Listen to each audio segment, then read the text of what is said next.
అందరికీ నమస్కారం అండి. ఈరోజు కురుమద్దాళి విజయలక్ష్మి గారు రచించిన అందమైన అపశృతి అనే కథను విందామా?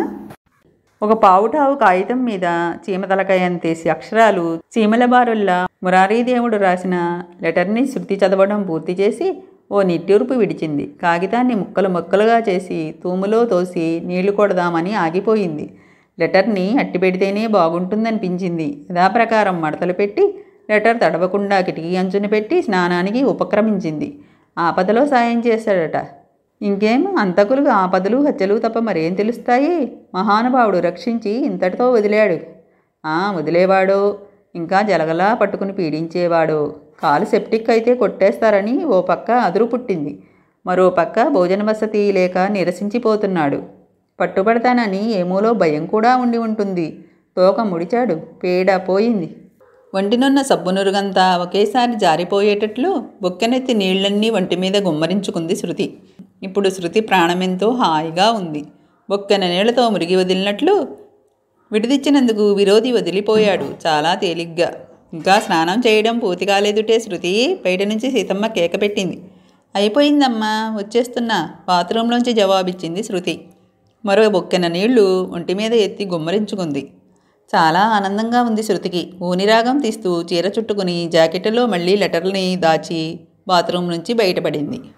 సాయంత్రం 5 అయింది. తనకు కావలసిన టాయిలెట్ సామాన్ కాక ఇంటికి కావలసిన సరుకులు కూడా తెస్తానని శృతి బజారుకు వెళ్ళింది.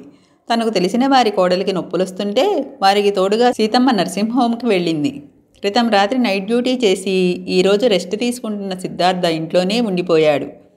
సిద్ధార్థకి ఏ రోజు డ్యూటీయో ఏ రోజు సెలవో తెలిసిన శ్రీదేవి వచ్చింది. కిటికీ దగ్గర కూర్చుని బయటికి చూస్తున్న సిద్ధార్థ దూరంగా శ్రీదేవి రావడం చూశాడు. మెదడులో తళుక్కుమని ఓ మెరుపు మెరిసింది. ఓ చిలిపి కోరిక కలిగింది. ఇంటి తలుపులు ఎలాగూ తెరిచిపెట్టే ఉన్నాయి. తలుపు చాటున నక్కి నుంచుండిపోయాడు. శృతి శృతి అంటూ సరాసరి ఇంట్లోకి వచ్చేసింది శ్రీదేవి. నెమ్మదిగా తలుపులు చేరేసి గడియ పెట్టాడు సిద్ధార్థ. ఇంట్లో ఏ అలికిడి లేదే, ఎవరూ లేరా ఏమిటి అనుకుంటూ శ్రీదేవి వెనుదిరిగింది. సిద్ధార్థ దొంగ నవ్వుతూ కనబడ్డాడు.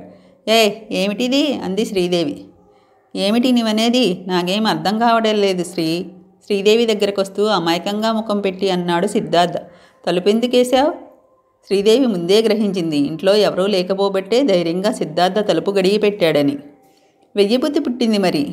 తలెగరేసి మహాధైర్యంగా అన్నాడు సిద్ధార్థ. పుడుతుంది. ఇంట్లో ఎవరూ లేరేమో. అబ్బాయి గారికి మాలావు ధైర్యం వచ్చింది. మీ అమ్మ ఉన్నప్పుడో శృతి ఉన్నప్పుడో తలుపు గడియ పెట్టండి చూద్దాం. వెక్కిరించగా అమ్మడు. అందరి ముందు తమరి ధైర్యం ఏపాటిది? ముక్తసరిగా మాట్లాడడం, ఏమండి అని మన్నింపు, ఎవరూ లేకపోతే నువ్వు అనడం, సిద్ధు అని పిలవడం, అమాంతం మీద పడడం. నేనేం పడను, చివరన్నది తుడిచెయ్యి. పోనీ నేనే పడతాను సరేనా అంటూ సిద్ధార్థ దగ్గరకు వచ్చి శ్రీదేవిని మీదకు లాక్కున్నాడు. వెంటనే గట్టిగా ముద్దు పెట్టుకున్నాడు. సిద్ధార్థ కౌగిలిలో శ్రీదేవికి పరవశంగానే ఉంది. కానీ వివేకం హెచ్చరించింది. వదులు సిద్ధు, ఎవరైనా వచ్చారంటే బాగుండదు. అమ్మా శృతి ఎక్కడికి వెళ్ళారు అంది దూరంగా జరగడానికి ప్రయత్నిస్తూ. శృతి బజారుకు వెళ్ళింది. నొప్పులొస్తుంటే అమ్మకి నొప్పులేమిటి? తెల్లబోయింది శ్రీదేవి. మైమరుపులో ఉన్న సిద్ధార్థ అప్పుడు తెప్పరిల్లాడు. తెలిసిన వారి కోడలికి నొప్పులొస్తుంటే వాళ్ళకి సాయంగా అమ్మ వెళ్ళింది. కిలకిలా నవ్వేసింది శ్రీదేవి. ఓ కవి ఏమన్నాడో తెలుసా? ఏమన్నాడేం? స్వర్గం ఎక్కడో లేదు, ఆడదాని కౌగిల్లో ఉంది. సర్వం మర్చిపోయేది ఈ స్వర్గంలోనే అన్నాడు. అనుభవం మీద రాసినట్టున్నాడు. ఆ వయసులో నాకు తెలియలేదు, ఇప్పుడు నాకు తెలిసింది. కొన్ని ఇటువంటి ప్రయోగాలు చేసి చూస్తే ఎంతో అనుభవం సంపాదించిన వాడిని అవుతాను. పెద్దల మాట నిజమని తెలుసుకుంటాను.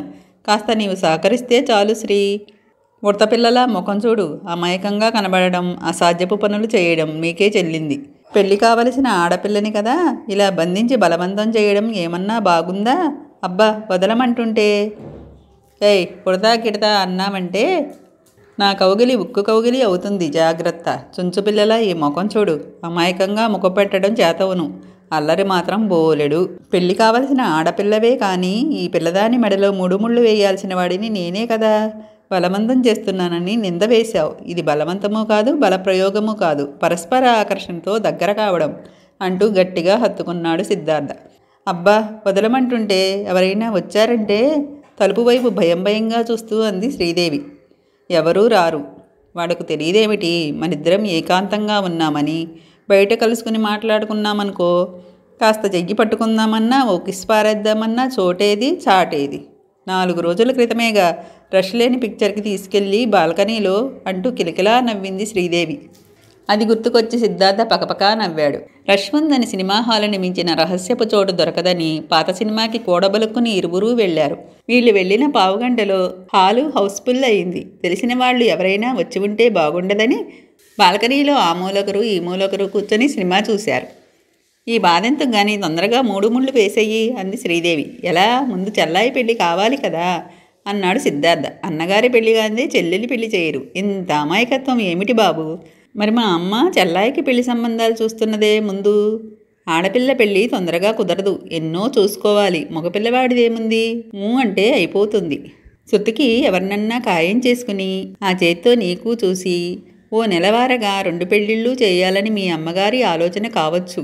శృతి పెళ్లికి పీటల మీద కూర్చోవలసింది అన్నా వదిన అంటూ ముక్కు పట్టుకుంది శ్రీదేవి. అంటే నీవు నేను అన్నమాట. అబ్బా, ముక్కు వదలమంటుంటే. ఆడపిల్ల మెడలో మగాడు ముడివేస్తాడు, మగాడి ముక్కుకి ఆడపిల్ల తాడేసి ముడేస్తుంది. నిజమా శ్రీ? అబద్ధం కాదు సిద్ధార్థ మహాశయ.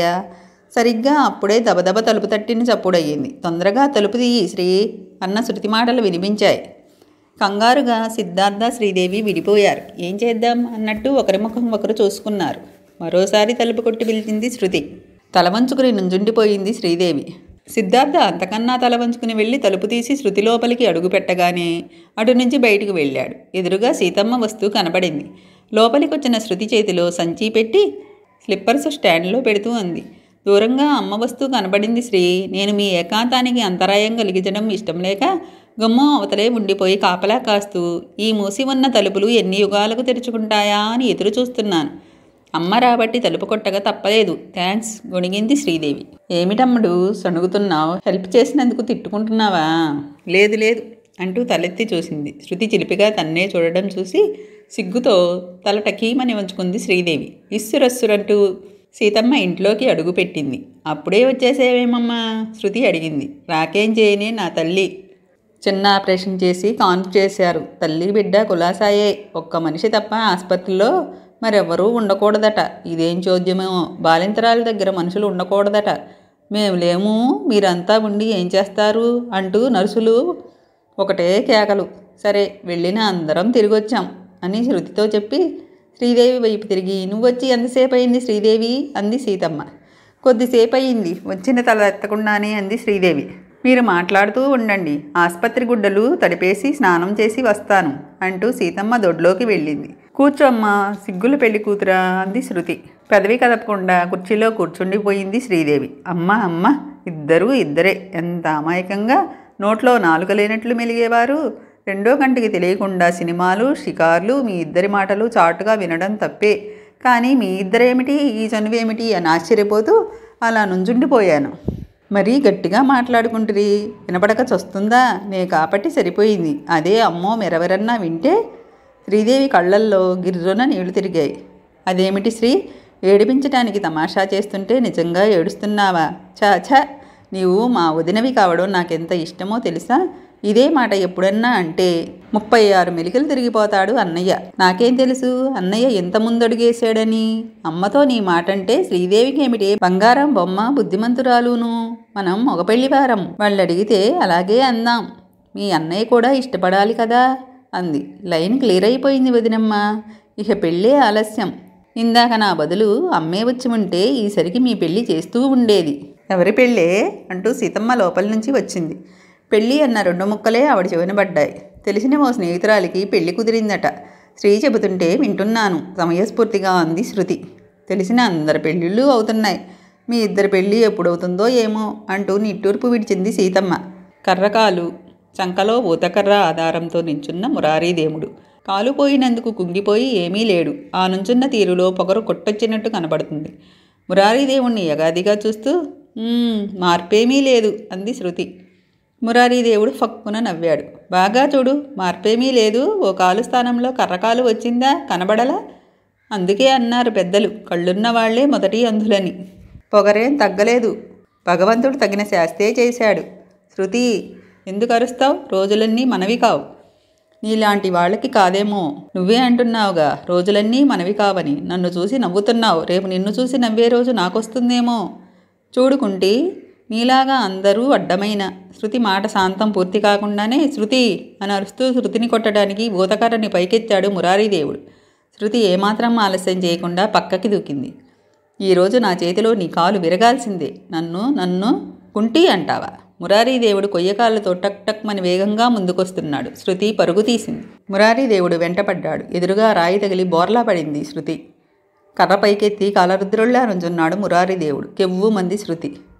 ఏమైందే శృతి, నిదట్లో అంత పెద్ద కేకేశావు? పిడకలగాని రాలేదు కదా అంటూ శృతిని కుదిపి లేపింది సీతమ్మ. కళ్ళు విప్పి అయోమయంగా అటూ ఇటూ చూసి కళా అంది శృతి. పీడకల ఏదో వచ్చి ఉంటుంది. ముఖాన ఎంత చెమట పోసిందో చూడు. లేచి కాళ్ళు కడుక్కో, పీడకల దోషం పోతుంది. తెల్లార వచ్చింది, ఇంకా పడుకునేదేముంది, లేచి ముఖం కడుక్కునిరా అంది సీతమ్మ. పడక మీద నుండి లేచి బాత్రూంకి బయలుదేరింది. ఓహ్, ఇదంతా కళ తేలికపడ్డ మనసుతో అనుకుంది. ఇలాంటి కళ రావడానికి కారణమేమిటో గుర్తొచ్చింది శృతికి. మురారీదేవుడు వెళ్ళిపోయిన తర్వాత బజార్లో ఎదురుపడే ఏ కొయ్యకాలు మనిషిని చూసినా అతనే గుర్తొచ్చేవాడు. ప్రతిరోజు డైలీ పేపర్ అక్షరం వదలకుండా మొదటి నుంచి చివరిదాకా చదివేది. దొంగలను కానీ కూనీకోర్లను కానీ పోలీసులు పట్టుకున్నట్లు వేసేవారు కాదు. భారీ దొంగతనాలు చేసి తప్పించుకున్న దొంగల్ని పట్టుకోవడానికి పోలీసులు వారి విశ్వప్రయత్నం, హత్య చేసి పారిపోయిన కూనీకోర్లు, బస్సు ప్రమాదాలు, పార్టీ మార్చిన ప్రముఖ నాయకుల కొత్త వాగ్దానాలు, అల్లర్లు, సమ్మెలు, వీటితో పేపర్ నిండిపోయేది.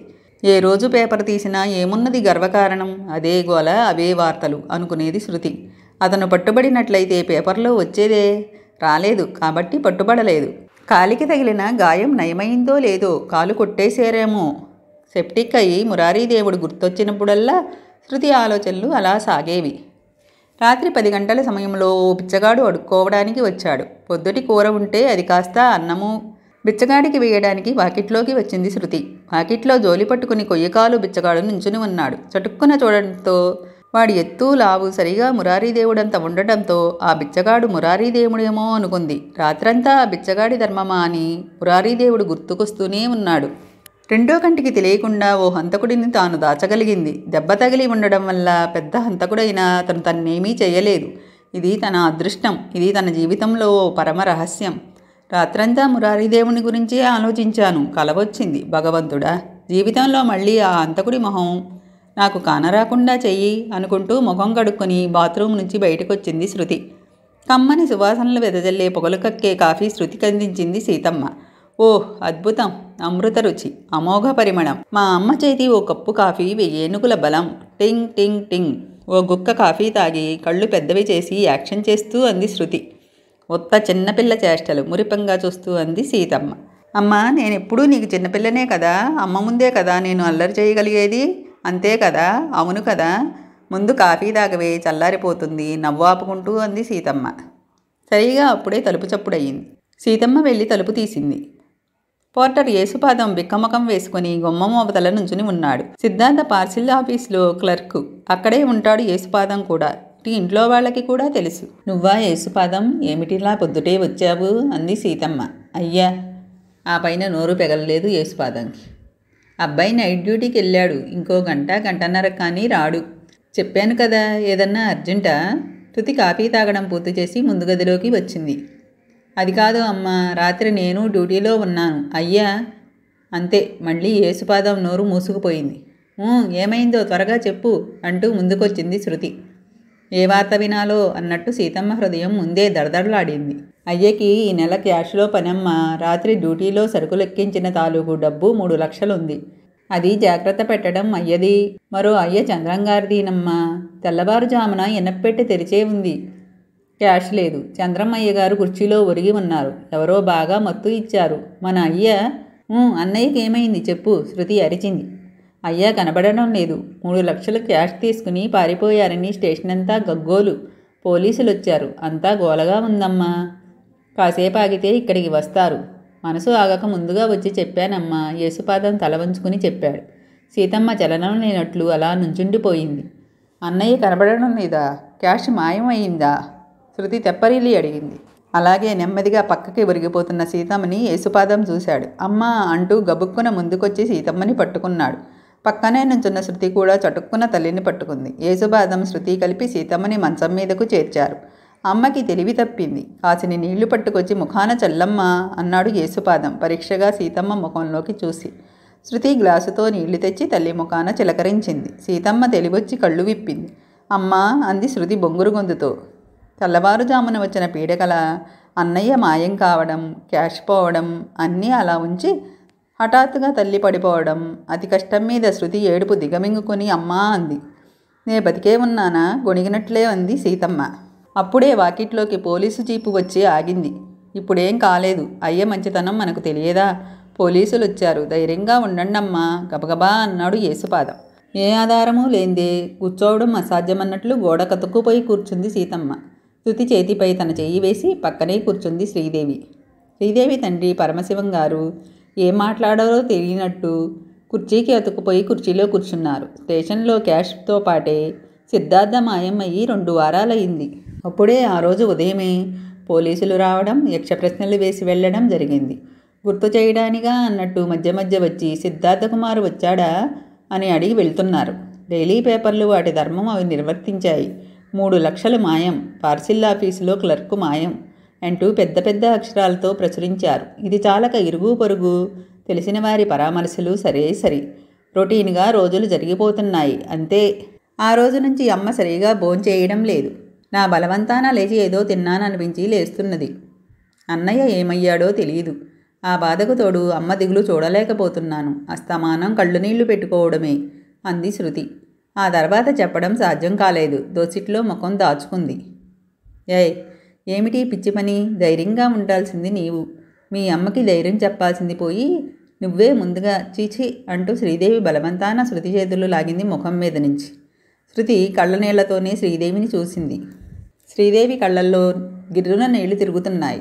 పేలవంగా నవ్వి, అందరం ఒకేలా ఉన్నాం శ్రీ, ఎవరినెవరం ఓదార్చుకోవాలి, ఏం చూసి ధైర్యం తెచ్చుకోవాలి అంది శృతి. చూడు సీతమ్మ, నిజం నిలకడ మీద తెలుస్తుందంటారు. సిద్ధార్థ సంగతి మనకు తెలిసిందే, ఏదో జరిగింది. ఆ లింకు ఊడాలి, అసలు విషయం బయటకు రావాలి. అందాక ఇంతే. పెద్దదానివి నువ్వు ధైర్యం తెచ్చుకుని అమ్మాయిని చూసుకోవాలా, అమ్మాయి నిన్ను చూడాలా? దిగులు పడితే అయ్యే పనులవుతాయా? మందలింపుగా అన్నారు పరమశివం గారు. సిద్ధు సంగతి నాకు తెలుసు, మీకు తెలుసు అన్నయ్య గారు. లోకం సంగతో ఓ పక్క పుట్టెడు నిందతో చిట్టంత కొడుకు, అయిపు అజా లేకుండా పోతే ఇరుగు పొరుగు యక్ష ప్రశ్నలతో వేధిస్తున్నారు అంటూ కళ్ళనీళ్లు పెట్టుకుంది సీతమ్మ. లోకులు పలుగాకులు అన్నారు. పనేముంది, ఊరికే కావుమని అరవడం తప్ప. ఆ రోజు నైట్ డ్యూటీకి వెళ్లే రోజు కొత్త గోంగూర పచ్చడి పప్పుచారు చేశాను. బిడ్డ ఏ ఆకలి మీద ఉన్నాడో ఏమో, 1కి 2 సార్లు కలుపుకు తిని పప్పుచారు కాస్తే నువ్వే కాయాలమ్మా, ఈ రుచి మరొకరి చేతి నుంచి రాదు. మళ్ళీ ఎప్పుడు పప్పుచారు పెడతావో, ఎన్నాళ్ళకి తింటానో అన్నాడు. వారానికోసారే రాత్రిళ్ళు చారు చేస్తాను. అప్పుడే 2 వారాలయ్యింది. ఆ రాత్రి తినడమే. ఎక్కడున్నాడో ఏం తింటున్నాడో అంటూ పైట కొంగుతో కళ్ళు తుడుచుకుంది సీతమ్మ. పరమశివం గారు ఏమీ మాట్లాడలేకపోయారు. వివరాలేమైనా కనుక్కున్నారా అన్నయ్య గారు కాసేపాగి సీతమ్మే అడిగింది. తీగ దొరికితే డొంకంతా లాగొచ్చు, ఆ తీగ దొరకలేదమ్మా. ఆ రోజు ఏం జరిగిందో ఎవరూ చెప్పలేకపోతున్నారు. తెల్లవారుజాము పార్సిల్ ఆఫీసులో బయట మనుషులు లేరు. కూలీలు, పోర్టర్లు అక్కడక్కడ ఉన్నా ఏ బస్తాల మీదనో పడి కునుకు తీస్తున్నారు. సిద్ధార్థ, అతనితో పనిచేస్తున్న అసిస్టెంట్ క్లర్క్ చంద్రం ఆ రోజు పని కుర్రవాడు అలవాటు ప్రకారం టీ తీసుకుని వచ్చాడట. అప్పుడు సిద్ధార్థ, చంద్రం ఇద్దరే ఉన్నారని, టీ ఇచ్చి వెళ్ళిపోయానని చెప్పాడు. చంద్రం ఏమీ చెప్పలేదా అన్నయ్య గారు? కొత్తగా ఏం చెబుతాడమ్మా, పాతపాటే. ఈ మధ్య సిద్ధార్థకి కొత్తగా స్నేహమైన వ్యక్తి వచ్చాడట. అప్పుడు టైము 3 కావస్తూ ఉందిట. ఆ స్నేహితుడు పిలిస్తే బయటికి వెళ్ళాడట సిద్ధార్థ. తను కుర్చీలో కూర్చొని ఉంటే వెనక నుంచి ఎవరో వచ్చి ముఖం మీద ఏదో గుడ్డ వేసి అదిమి పట్టారుట. తనకి స్పృహ పోయిందట. మర్నాడు ఆసుపత్రిలోనే తెలివి వచ్చిందట. తెలివి వచ్చిన తర్వాత అతను చెప్పిన దాని ప్రకారం ఇనప్పెట్టే తాళం చెవులు సిద్ధార్థ దగ్గరే ఉన్నాయి. ఆ రోజు వచ్చిన డబ్బు 3 లక్షల చిల్లర. నాకేం తెలియదు, ఆగిపోయిన రికార్డులా ఇదే మాట పరమశివం గారు చెప్పారు. ఇన్స్పెక్టర్ గారితో గట్టిగా మాట్లాడతానన్నారుగా. అది అయింది. పోలీసు వాళ్ళకైనా చిన్న క్లూ దొరకాలి, లేకపోతే ఎక్కడ వేసిన గొంగళి అక్కడ అలా ఉండిపోతారు. ఆ రోజు సిద్ధార్థ ఆ వ్యక్తితో బయటికెళ్ళడం ఎవరూ చూడలేదు. చంద్రం చెప్పే మాటలే. డ్యూటీలో ఉన్న చంద్రం చిక్కాడు కాబట్టి అతన్ని చంపుకు తింటున్నారట పోలీసులు. చంద్రం ఆడపిల్లలా ఒకటే ఏడుపు. మీకేమనిపిస్తుంది అన్నయ్య గారు? అంతా అయోమయంగా ఉందమ్మా. క్యాష్ మాయం కావడం వల్ల, సిద్ధార్థ కనపడకపోవడం వల్ల చోరీ నేరం సిద్ధార్థ మీదనే ఉంటుంది. మనకి ఏమనిపిస్తుంది అంటే ఏం చెప్తాం? సిద్ధార్థ ఎలాంటివాడో నాకు తెలుసు. నీ బిడ్డ ఎలాంటివాడో నీకు తెలుసు. సిద్ధార్థ 3 లక్షలు తీసుకుని ఏ విదేశాలకో పారిపోయాడంటే ఆ అనేవాళ్ల తొందరపాటు అది. అన్నయ్యకి ఏదైనా ప్రమాదం సందేహిస్తూ అడిగింది శృతి. డబ్బు ఎవరైనా కాజేస్తే సిద్ధార్థకి కూడా మత్తుమందు వాసన చూపించో కొట్టో అక్కడ పడేసి వెళ్ళేవారు కదా డబ్బుతో పాటు. సిద్ధార్థ మాయమయ్యాడంటే సిద్ధార్థ హ్యాండ్ ఉన్నట్లే అంటున్నారమ్మా. వారలా అనడం సహజమే. సిద్ధార్థ మీద మనకి నమ్మకమేగా. మనం ఏదో ప్రమాదంలో చిక్కుకున్నాడే అనుకోవాలి నెమ్మదిగా అన్నాడు పరమశివం గారు. నాకు అలాగే అనిపిస్తున్నది. అన్నయ్యది ఉత్త మెతక మనసు. ధైర్యం అసలు లేదు. ఏం ఆపదలో చిక్కుకున్నాడో ఏమో అంది శృతి. డబ్బు ఎత్తుకు వెడుతున్న వాళ్ల మీద సిద్ధార్థ దాడి చేసి ఉండవచ్చు. వాళ్ళు సిద్ధార్థని మరింత చావగొట్టి అతన్ని వదిలేసి వెళ్తారు కానీ డబ్బుతో పాటు ఎత్తుకు వెళ్లరు. సిద్ధార్థ మామూలు మనిషి, మామూలు ఉద్యోగి. అతని వల్ల ప్రయోజనం లేదు. సిద్ధార్థ ఆ రాత్రి కలుసుకున్న వ్యక్తి ఆనవాళ్లు చెబితే, అవును, అలాంటి వ్యక్తిని సిద్ధార్థతో 2-3 సార్లు చూశామని పార్సిల్ ఆఫీసులో కొందరు అన్నారు. కొత్త వ్యక్తి, ఊరు పేరు ఎవరికీ తెలియదు. సిద్ధార్థ డబ్బుతో పరారయ్యాడనుకుంటే తమని తామే అనుమానించుకున్నట్లే. ప్రమాదంలో చిక్కుకున్నాడనుకుందామా అంటే అది ఎటువంటి ప్రమాదమో ఎవరి ఊహకి అందడం లేదు. ఎవరి ఆలోచనల్లో వాళ్ళు మునిగిపోయారు. డబ్బు ఎవరైనా దొంగిలిస్తే నేరం తన మీద పడుతుందని అన్నయ్య పిరికిగా పారిపోయి ఉండవచ్చు. అయినా ఎన్నాళ్ళు కాదు, ఇంకెన్నేళ్లు దాక్కున్నా మాకు తన క్షేమం కబురు చేయకుండా ఉండడు కదా అంది శృతి. ఊహో, వారు అలా పారిపోయే మనిషి కాదు టకీమని అంది శ్రీదేవి. కూతురు వైపు విచిత్రంగా చూశారు పరమశివం గారు. నీకున్న నమ్మకం ప్రపంచానికి వాడి మీద ఉంటే అదే 10,000 తల్లి అంది సీతమ్మ. ఆవిడ బాధ లోకం తన కొడుకుని దొంగ అంటున్నదే అని. అవును, అన్నయ్య ధైర్యస్తుడు కాకపోయినా పిరికివాడు మాత్రం కాదు. చేయని నేరం తన మీద వేసుకుని పారిపోడు అంది శృతి. నాకా నమ్మకం ఉంది అంది శ్రీదేవి. మన నమ్మకాలు కాదు చూడాల్సింది, ముందేం చేయాలో చూడాలి అన్నారు పరమశివం గారు. సిద్ధార్థ కనపడకుండా పోయి 4 నెలలైంది. సిద్ధార్థని ఉద్యోగంలోంచి తీసేసినట్లే. నెల సిద్ధార్థ తెచ్చే జీతం లేదు. క్వార్టర్స్ ఖాళీ చేసే పరిస్థితి దగ్గర పడింది. బ్యాంకులో దాచిన డబ్బు తరుగుతున్నది. సీతమ్మ పెత్తనాలు మానేసింది. ఆవిడ వల్ల ఎంతో సాయం పొందిన ఇరుగు పొరుగు ఇప్పుడు సాయం అడగడం లేదు. తిరిగి ఏం చేయాల్సి వస్తుందో అని వాళ్ళ భయం. చూసావా అమ్మా, ఇదివరకు నీ సాయం లేనిదే బ్రతకలేమనేవారు ఇప్పుడు ఎలా మొహం చాటేస్తున్నారో. ఒకవేళ ఎదురుపడ్డా అన్నయ్య సంగతి ఎత్తి బాధ పెట్టడం తప్ప వాళ్ళ వల్ల ఏం ప్రయోజనం ఉంది? శృతికి ఒళ్ళు మండినప్పుడల్లా అడుగుతుండేది. ఉపకారం చేయాలి, ప్రత్యుపకారం కోరకూడదు తల్లి, లోక సహజం అనుకోవాలి అనేది సీతమ్మ. లోకుల మాటల కన్నా సిద్ధార్థ కనబడకపోవడమే ఆవిడికి బాధగా ఉంది. నీ శాంతం నాకు లేదమ్మా. ఏదో ఒకటి అనేవాళ్ళకి ఎదురు తిరగాలి కానీ పడి ఉండకూడదు. అది వాళ్ళు అలుసుగా తీసుకుని ఇంకా ఇంకా అంటూనే ఉంటారు అంది శృతి. అననీ తల్లి, ఎన్నాళ్ళంటారు? సిద్ధు ఎప్పుడో అప్పుడు తిరిగి రాకపోడు. నా నాయన ఏ నేరమూ చేయలేదని తెలియకపోదు. న్యాయం, ధర్మం ఇంకా కొద్దిగా ఈ ప్రపంచంలో రాజ్యం చేస్తూనే ఉన్నాయని, ధర్మం జయిస్తుందని సీతమ్మ నమ్మకమే ఆవిడ చేత ఆ మాట అనిపించింది. అన్నయ్య వస్తాడంటావా అమ్మా? వస్తాడమ్మా, ఆ రోజు రావాలి. ఆ తల్లి కూతురికి 4 రోజులకో పర్యాయం ఇలా అనుకోవడం మామూలైపోయింది. చెడు కోరకపోయినా మనసు ఊరుకోదు. అది మంచి చెడ్డ ఆలోచింపచేస్తూ అప్పుడప్పుడు హృదయాన్ని ముళ్ళుపెట్టి పొడుస్తూనే ఉంటుంది. కొందరు ఇంట్లోంచి మాయమయ్యి అయిపూ అజా లేకుండా ఎన్నో ఏళ్లు గడిచిపోయిన సంఘటనలు ఉన్నాయి. సిద్ధార్థ తిరిగి వస్తాడని ఏమిటి? ఊరికే మాయం కావడం కాదు, అతనితో పాటు లక్షలు మాయమయ్యాయి. డబ్బు కాజేసి ఎవరైనా అతన్ని చంపేసి ఏ రహస్య స్థలంలోనో పాతేసి ఉంటే సిద్ధార్థ కథ అలాగే ముగిసిపోవచ్చు. అసలు సిద్ధార్థ ప్రాణాలతో ఉన్నాడో లేడో ఇలా ఆలోచించి చీచి, నా మనసు ఇలా పరిపరివిధాల పోతున్నదేం? నేను ఎవరికీ అపకారం చేయలేదు, భగవంతుడు నాకు అపకారం చేస్తాడా అనుకునేది సీతమ్మ. ఇలాంటి ఆలోచనలే శృతికి వచ్చేవి. తల్లితో అంటే ఆవిడని బాధ పెట్టినట్లు అవుతుందని, అన్నయ్య ఏదో ఓ రోజు చటుక్కున ప్రత్యక్షమవుతాడు చూడమ్మా అనేది. తిని కూర్చుంటే ఉన్న డబ్బు ఖర్చయి చిప్ప చేతికొస్తుంది. ఒక్కొక్క రాయి తీస్తున్న కొద్దీ కొండంత రాళ్లగుట్ట కూడా తరిగిపోతుంది. ఈ సత్యం తెలిసిన శృతి ఉద్యోగాల వేటలో పడింది. పెద్దలిచ్చిన ఆస్తి వెనకేమీ లేదు. భర్త మరణించిన తర్వాత సీతమ్మ ఎంతో కష్టపడి 2 పిల్లల్ని 2 కళ్ళులా చూసుకుంటూ పెంచి పెద్ద చేసింది. చదువు పూర్తి కాగానే రైల్వేలో ఉద్యోగం వచ్చింది సిద్ధార్థకి. 4 వేళ్ళు నోట్లోకి పోతూ రేపటి రోజుకు కూడా దాచుకుని ప్రశాంతంగా బ్రతుకుతుంటే మాయదారి మనుషులో మాయదారి దేముడో కానీ వాళ్ళకి పెద్ద కష్టమే తెచ్చిపెట్టాడు. శృతి ప్రయత్నాలు అలాగే ఉన్నాయి, కానీ కించిత్ ఫలితం దరిదాపుల్లో కనిపించడం లేదు. ఏదో కంపెనీలో ఖాళీగా ఉందంటే వెళ్ళి వచ్చింది శృతి. నిస్త్రాణగా వచ్చి కుర్చీలో కూలబడిన శృతిని చూసి, అక్కడా ఖాళీ లేదా అమ్మా అంటూ మంచినీళ్లు అందించింది సీతమ్మ. గటగటా గ్లాసుడు మంచినీళ్లు తాగి గ్లాసు కింద పెట్టింది. ఖాళీ ఉందమ్మా, అయితే అది నా కోసం కాదు, వాళ్ళ తాలూకు చుట్టం కోసం అంది శృతి. బిఏ ఫస్ట్ క్లాసులో పాస్ అయ్యావు కదే. ఫస్ట్ క్లాసులో పాస్ అయిన వాళ్ళు ఈ దేశంలో 1,000,000 మందికి తక్కువ ఉండరు. ఫస్ట్ క్లాస్ కాదమ్మా ఉండాల్సింది, రికమెండేషన్. అక్కడికి 2 చోట్ల పరమశివం గారు చూశారు. మా దురదృష్టం కొద్దీ పని కాలేదు. ఇది వరలో చాలామంది చేసే తప్పు నేను చేశానమ్మా. తప్పా? ముమ్మాటికి తప్పే. చదువుకుంటే చాలని, అదే పెద్ద ఉద్యోగం తెచ్చిపెడుతుందని ఏ డిగ్రీయో చదవడం, ఆపై గోళ్లు గిల్లుకుంటూ కూర్చోవడం చేస్తున్నాం. ఏ టైలరింగో మరొకటో నేర్చుకుని ఉంటే మిషన్ కుట్టుకుంటూ బతకవచ్చు కదమ్మా. అందరూ టైలరింగ్ నేర్చుకుంటే గుడ్డలు కుట్టించుకునేవారు ఉండరమ్మా. దానికే పెద్దలంటారు, అందరూ మేనా ఎక్కి తిరిగితే మోసేవాళ్ళు ఉండవద్దా అని. ఒక్కోసారి ఎన్నో పనులు చేతనై ఉండి, చేతిలో పనితనం ఉండి విధికి బానిసలై పడి ఉంటారు. పంచపాండవులు విరాటరాజు కొలువులో పనివాళ్లుగా చేరవలసి వచ్చిందా లేదా? అబ్బబ్బా అమ్మా, నువ్వెప్పుడూ జీవితాల్లోకి రామాయణ భారతాలు తెస్తావేమిటమ్మా విసుక్కుంది శృతి.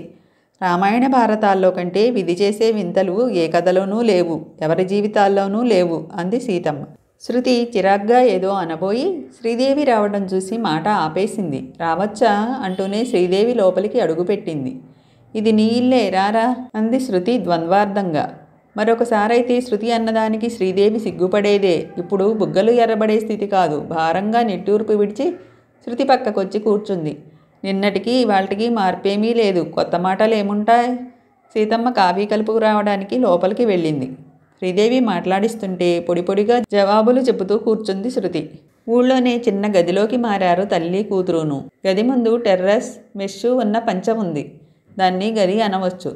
దాని తీరు అలా ఉంది. దాని అద్దె 65 రూపాయలు. సొంత ఇల్లు లాంటి క్వార్టర్స్ పోయింది. సిద్ధార్థ జీతమూ పోయింది.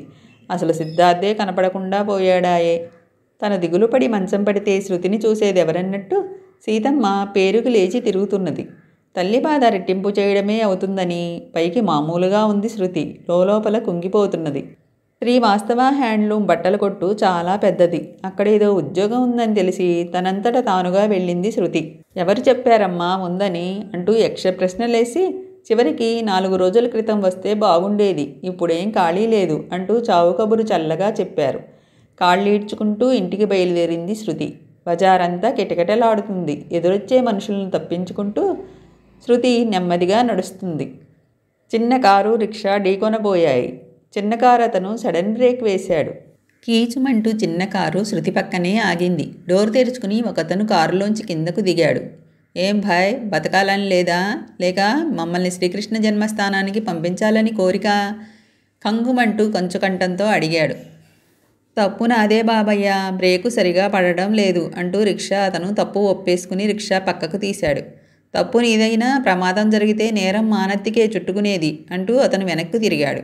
ఆ కంఠస్వరం, ఆ ఎత్తు, లావు శృతి గుర్తుపట్టింది. అతను మురారీదేవుడు. ఏదో తెలియని ఆనందం. శృతి అతని దగ్గరగా వెళ్ళి మురారీదేవుడు అంది. అతను గతుక్కుమని ఆగిపోయాడు. కారులో ఉన్న 4 మగవాళ్ళు బయటికి వెళ్ళనే చూస్తున్నారు. శృతి అన్నది వినిపించుకోనట్లు అతను కారెక్కబోయాడు. శృతి టెకీమని అతని చెయ్యి పట్టుకుంది. నేనే మురారీదేవుడు, శృతిని.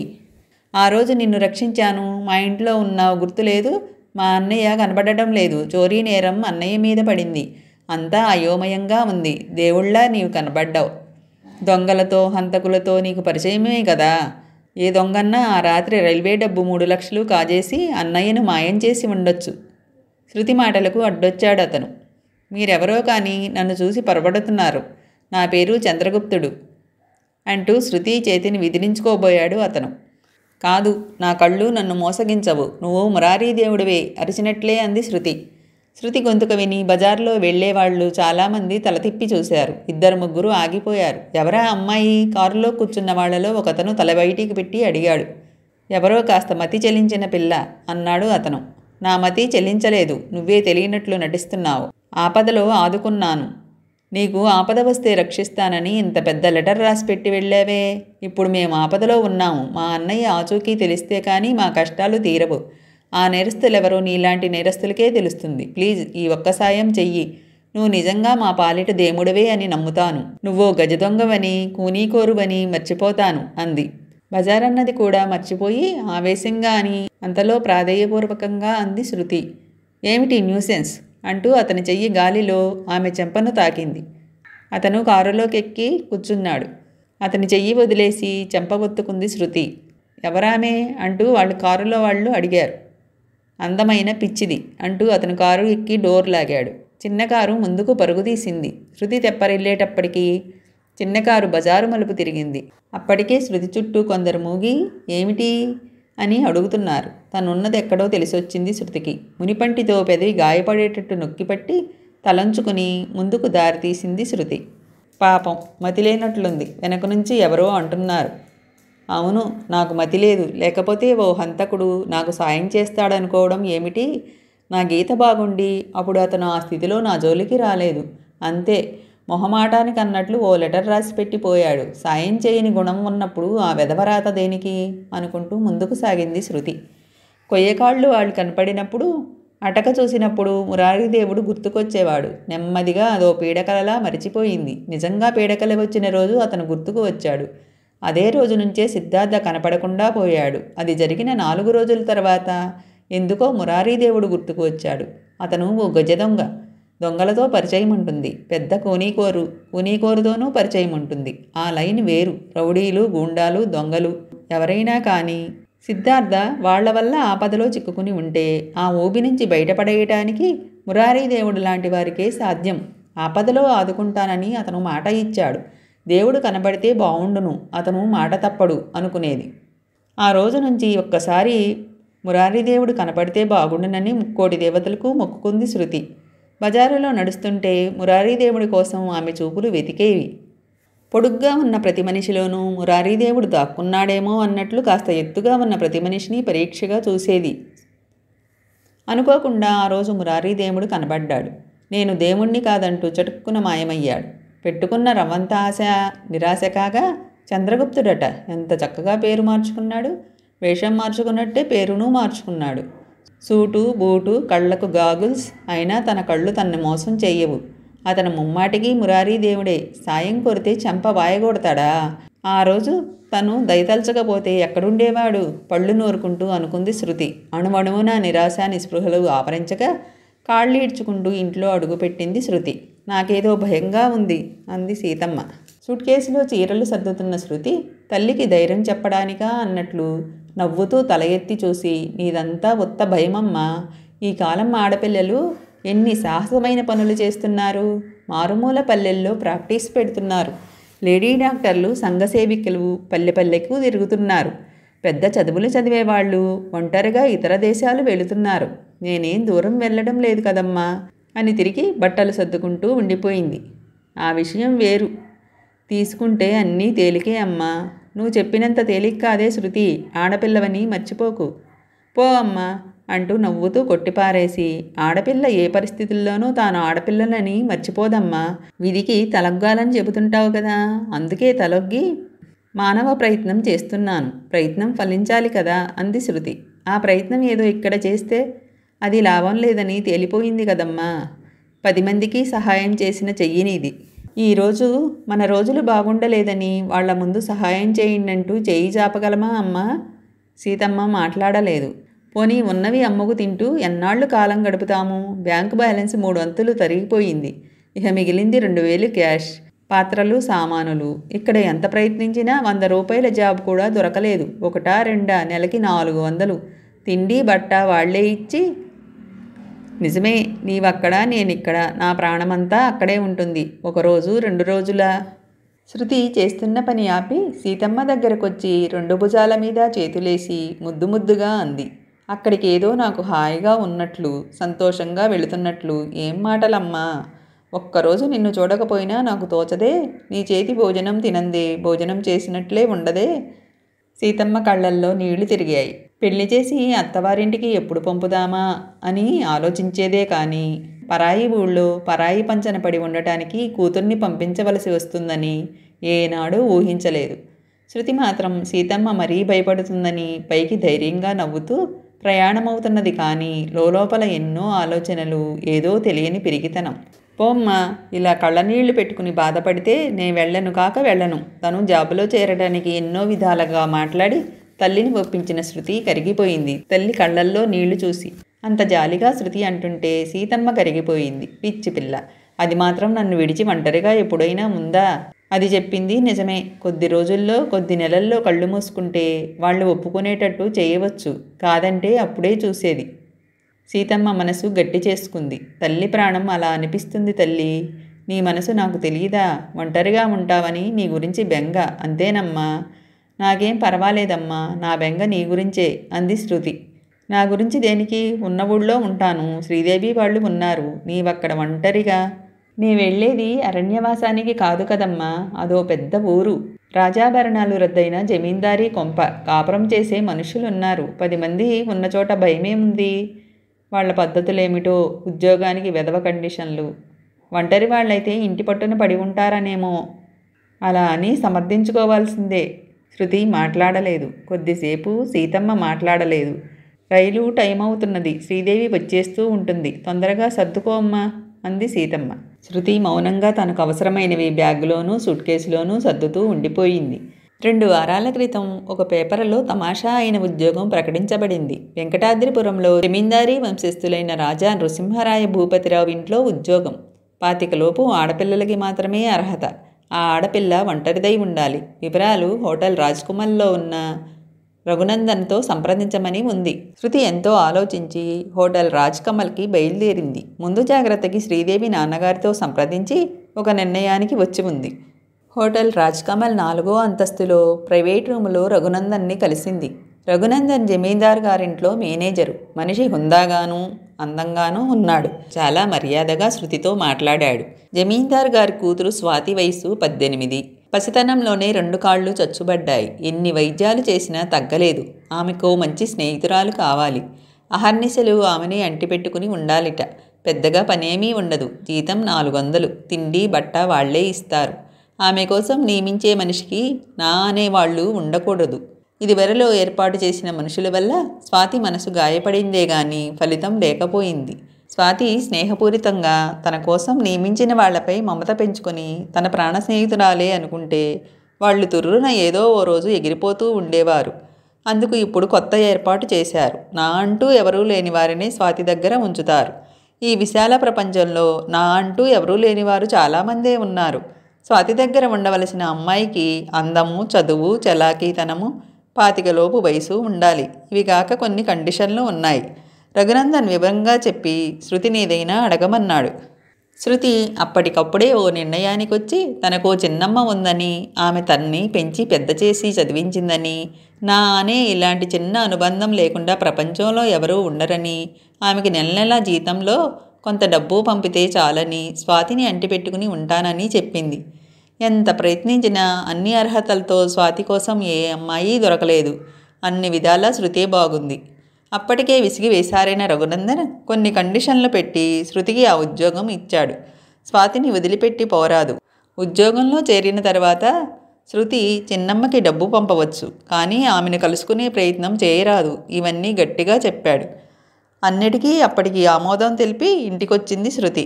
అబద్ధాలాడి ఈ ఉద్యోగంలో చేరాలి, అది తప్పే, కానీ తప్పదు. ఇది వదులుకుని ఉన్న డబ్బు ఖర్చయి వీధిని పడే బదులు ఆ జమీందారు గారింట్లో చేరి మంచితనంతో అందరినీ ఒప్పించి అందరి తలలో 4 అయ్యి సమయం చూసి నిజం చెబితే వాళ్ళు తనను అర్థం చేసుకుని ఆదరిస్తారు. ఇలా ఆలోచించిన శృతి ఎంతో కష్టం మీద తల్లిని ఒప్పించింది. ఇది ప్రమాదంతో కూడుకున్న పనేమో అని సీతమ్మ భయం, కానీ తలొగ్గక తప్పలేదు. శ్రీదేవి వాళ్ళు సీతమ్మని తమ ఇంట్లో ఉండమన్నారు. ప్రస్తుతానికి ఈ ఇల్లు కదలనని, శ్రీదేవి కనబడి వెళ్తుంటే చాలునని అంది సీతమ్మ. ఈరోజు ఇక్కడ బయలుదేరి రేపటికి వెంకటాద్రిపురం చేరి ఈ విచిత్రమైన ఉద్యోగంలో చేరుతుంది శృతి. ప్రయాణానికి కావలసిన తనకు రోజూ అవసరమయ్యేవి సర్దుకుంది. ఎంతవరకయింది అంటూ శ్రీదేవి వచ్చింది. ఇదిగో ఇప్పటికి సామాను సర్దడం, అమ్మకి నచ్చచెప్పడం పూర్తయింది అంటూ సూట్ కేసు తాళం వేసింది శృతి. నువ్విలా ఒంటరిగా వెళ్ళడం నాకు కష్టంగానే ఉంది శృతి. ఎంత ప్రయత్నించినా ఈ చుట్టుపక్కల చిన్న జాబ్ కూడా దొరకలేదు. నా జాతకం అంత దివ్యంగా ఉంటే నువ్వు బాధపడి ప్రయోజనం ఏముంది శ్రీ? అంతా మన మంచికేనని ఇది ఎందుకొచ్చిందో చూద్దాం. మంచి మర్యాద సమంగా ఉంటే ఉండిపోతాను, లేకపోతే ఓ గుడ్ బై కొట్టి వచ్చేస్తాను. అమ్మని జాగ్రత్తగా చూడడం, పట్టుబడిన విధంగా నే లెటర్ రాయగానే నీవు రిప్లై ఇవ్వడం చెయ్యి చాలు. ఇప్పటికిది ఏమందోసారో చెప్పుంటావు.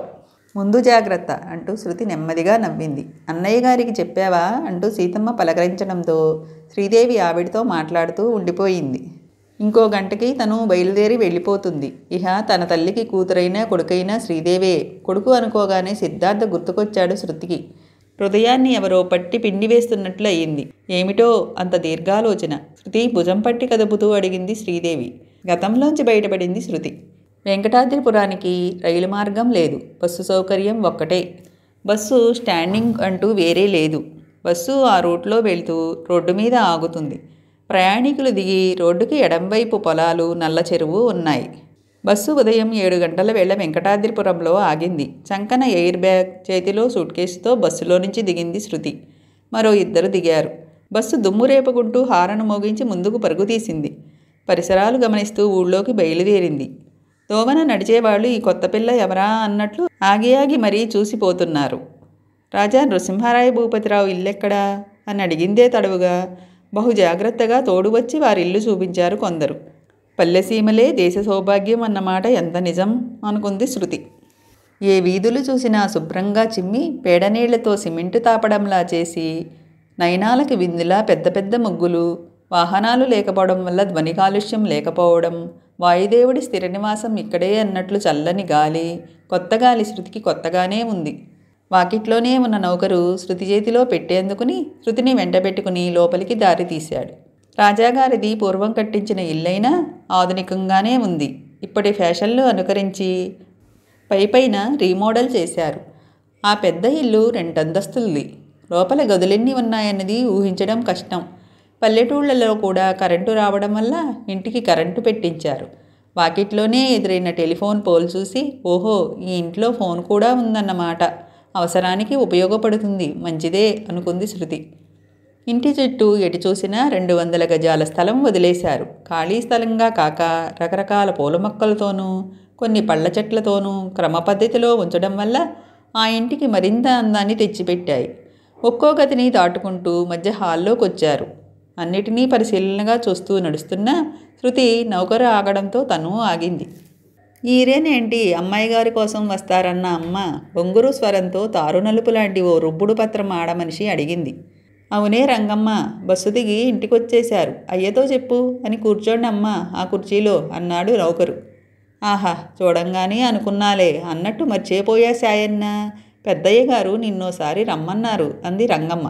నీ మతిమరుపు తగలడ, ఇప్పుడా నే కనబడ్డ తర్వాత చెప్పడం అంటూ కంగారుగా పరుగు తీశాడు సాయన్న. ఏం మాట్లాడకుండా రంగమ్మ లోపలికెళ్ళింది.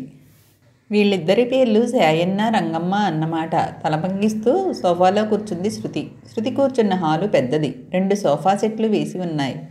గోడలకి నిలువెత్తు ఫోటోలున్నాయి. మరీ పాత ఫోటోల్లో మనుషులకి చెంకీ దుస్తులు, పులిమీసాలు, నడుంకి కత్తి, అట్టహాసమంతా ఉంది. తర్వాత ఫోటోలో మనుషులకి దొరటోపి, కాళ్ల ముందు చచ్చిన పులి, చేతిలో తుపాకీ, మెలిపెట్టిన సన్నని మీసాలు ఉన్నాయి. కొన్ని గ్రూప్ ఫోటోలు ఉన్నాయి. అవి కాక సీనరీ ఫోటోలు, అదే గోడకి వాజుల్లో పూలగుత్తులు, మరికొన్ని రంగు వాజుల్లో కరెంటు బల్బులు, అద్దాల బీర్వాల్లో దేశ విదేశాలవి ఎన్నో రకాల బొమ్మలు, నేలపై కళ్ళు చెదిరే ఎరుపు డిజైనర్ కార్పెట్, అన్నీ కలిపి ఆ హాలు పాత కొత్తల మేలుకలకితో తమాషాగా ఉంది. అన్నిటినీ పరిశీలనగా చూస్తున్న శృతి వెనక దర్వాజాలో నుంచి ఎవరో వచ్చినట్టయి తల తిప్పి చూసి ఉలిక్కిపడింది. సన్నగా అతి పొడుగుగా స్కెలిటన్లా ఉన్న వ్యక్తి చేతులు కట్టుకుని నిలబడి ఉన్నాడు. పగలు చూస్తే పెద్దవాళ్ళు కూడా హడలిపోయేంత వికార రూపం. విర్రుగా కట్టిన పంచె, వదులుపాటి బనీను, విచిత్ర వ్యక్తిలా ఉన్నాడు. కళ్ళార్పకుండా శృతినే చూస్తున్నాడు. చూపుల్లో ఏ భావం తెలియడం లేదు. అబ్బా, ఎంత వికార స్వరూపం! కవురు కప్పేసినట్లు ఆ రంగు, జెండా పొంగులా ఆ పొడుగు, పిచ్చిరోగం ఉన్నట్లు అలా చూస్తాడేం అనుకుంది శృతి. ఆ వ్యక్తి కదలనూ లేదు, మాట్లాడించనూ లేదు. మెత్తడి సోఫాలో కూర్చున్న శృతికి ముళ్ల మీద కూర్చున్నట్లయింది. అసహనంగా కదులుతూ ఉండిపోయింది. కొద్దిసేపు తర్వాత ఎవరో వస్తున్న అలికిడి అయ్యింది. ఆ వ్యక్తి చటుక్కున లోపలికి తప్పుకున్నాడు. అదే హాలు నుంచి మేడ మీదికి వెళ్ళడానికి 2 పక్కల నుంచి మెట్లున్నాయి. ఎడమవైపు మెట్ల మీద అడుగుల చప్పుడు వినబడింది. వెంటనే మెట్లు దిగి వస్తున్న రఘునందన్ కనపడ్డాడు. శృతి సోఫాలోంచి లేచి నుంచుంది. ప్రయాణం బాగా సాగిందా? రఘునందన్ చిరునవ్వుతో దగ్గరకొస్తూ అడిగాడు. ఆ, అంది శృతి. మా కారు రిపేర్లో ఉంది, లేకపోతే నేనే తీసుకువచ్చేవాణ్ణి అంటూ సోఫాలో కూర్చున్నాడు. శృతి కూడా సోఫాలో కూర్చుంది. రంగమ్మ కాఫీ తెచ్చిపెట్టి వెళ్ళింది. రఘునందన్ తీసుకో అని చెప్పిన తర్వాత కాఫీ కప్పు అందుకొని నెమ్మదిగా తాగుతూ కూర్చుంది శృతి. నీ చిన్నమ్మ ఏమీ పేచీ పెట్టలేదు కదా అన్నాడు రఘునందన్. చిన్నమ్మ అని వెంటనే తెలివి తెచ్చుకుంది. ఆవిడ డబ్బు మనిషి, పేచీ ఎందుకు పెడుతుంది? నెల నెలా ఎక్కువ మొత్తం డబ్బు పంపమని మరీ చెప్పింది. అసలు చిన్నమ్మ, అమ్మగారు వస్తున్నారు అంటూ రఘునందన్ లేచి నిలబడ్డాడు. శృతి చెబుతున్నది ఆపేసి కప్పు బల్లపై పెట్టి తాను లేచి నిలబడింది. అమ్మగారంటే ఆమెకి ఎన్నేళ్లుంటాయో, ఒళ్ళంతా బంగారం దిగేసుకుని ఉంటుందేమో, జమీందారిని కదా అనుకుంది. మెత్తని చప్పుడు చేయని చెప్పల్స్తో తల ఎత్తి టీవీగా నడుస్తూ వచ్చింది రాణి నళినీదేవి. బంగారు రంగు ఛాయ, ఒత్తైన నల్లని కురులు, 40 ఏళ్లలోపు వయసు. ఆమె అందంతో 10 ఏళ్లు తగ్గినట్టు ఉంది.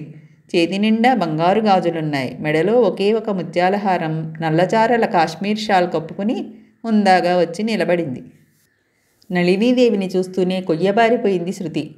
తనని చూసి ఆ పిల్ల ఎందుకలా బిగుసుకుపోయిందో నళినీదేవికి అర్థం కాలేదు. శృతిని తీక్షణంగా చూస్తూ నొసలు ముడేసింది.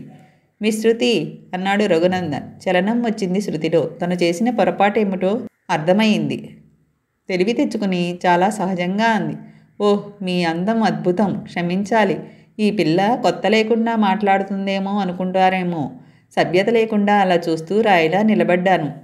ఆడవాళ్ల అందానికి ఆడవాళ్లే మైమరిచి చూస్తారన్న దానికి ఇప్పుడు నేనే ఇదే తార్కాణం.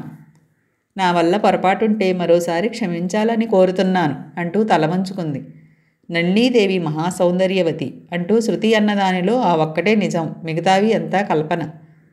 తను అందగత్తెనని నళినీదేవికి అణువణువు గర్వమే. ఇప్పుడు శృతి మాటలు ఆనందంతో పొంగిపోయేటట్లు చేశాయి. అది సహజమేలే అన్నట్లు మృదువుగా నవ్వి టీవీగా సోఫాలో కూర్చుంటూ, నీ పేరు శృతి కదూ, కూర్చో అంది. శృతి నెమ్మదిగా సోఫాలో కూర్చుంది. ఓహ్, ఎంత గండం గడిచింది. ఆమె తనని గుర్తించలేదు. ఆ రోజు తను చూసింది ఈమెనేనా? తన కళ్ళు తనని మోసం చెయ్యవు. ఈమెనే ఇది ఎలా సాధ్యం? శృతి ఆలోచనలను చెదరగొడుతూ, రఘునందన్ వివరాలు చెప్పే ఉంటాడు అంది నళినీదేవి. చెప్పారు ముక్తసరిగా అంది శృతి. దీనిలో బలవంతం ఏమీ లేదు. నాకిష్టమై వచ్చాను. నాకు ఇబ్బందేమీ లేదు. నేనే మీకు ఇబ్బందిగా తోచిన నాడు నన్ను మీరు పంపించేయవచ్చు వినయంగా అంది శృతి. నళినీదేవి తల పంకించి శృతిని కొన్ని ప్రశ్నలు వేసింది. నిదానంగా నమ్రతగా సోఫాలో ఒదిగి కూర్చుని జవాబులు చెప్పింది శృతి. రఘునందన్ మౌనంగా కూర్చున్నాడు. స్వాతి గది మేడ మీద ఉంది. మొదటిసారి తన కొత్త స్నేహితురాల్ని ఒంటరిగానే కలుస్తానంది. వెళ్ళు రఘునందన్, అమ్మాయి గదిదాకా తీసుకువెళ్ళి విడిచిరా అంటూ నళినీదేవి లేచి నిలబడింది. సోఫాలోంచి లేచి సూట్ కేసు అందుకుంది శృతి. సామాను ఇక్కడే ఉండనియ్యి. స్వాతి గది పక్కనే నీ గది ఏర్పాటు చేశాను.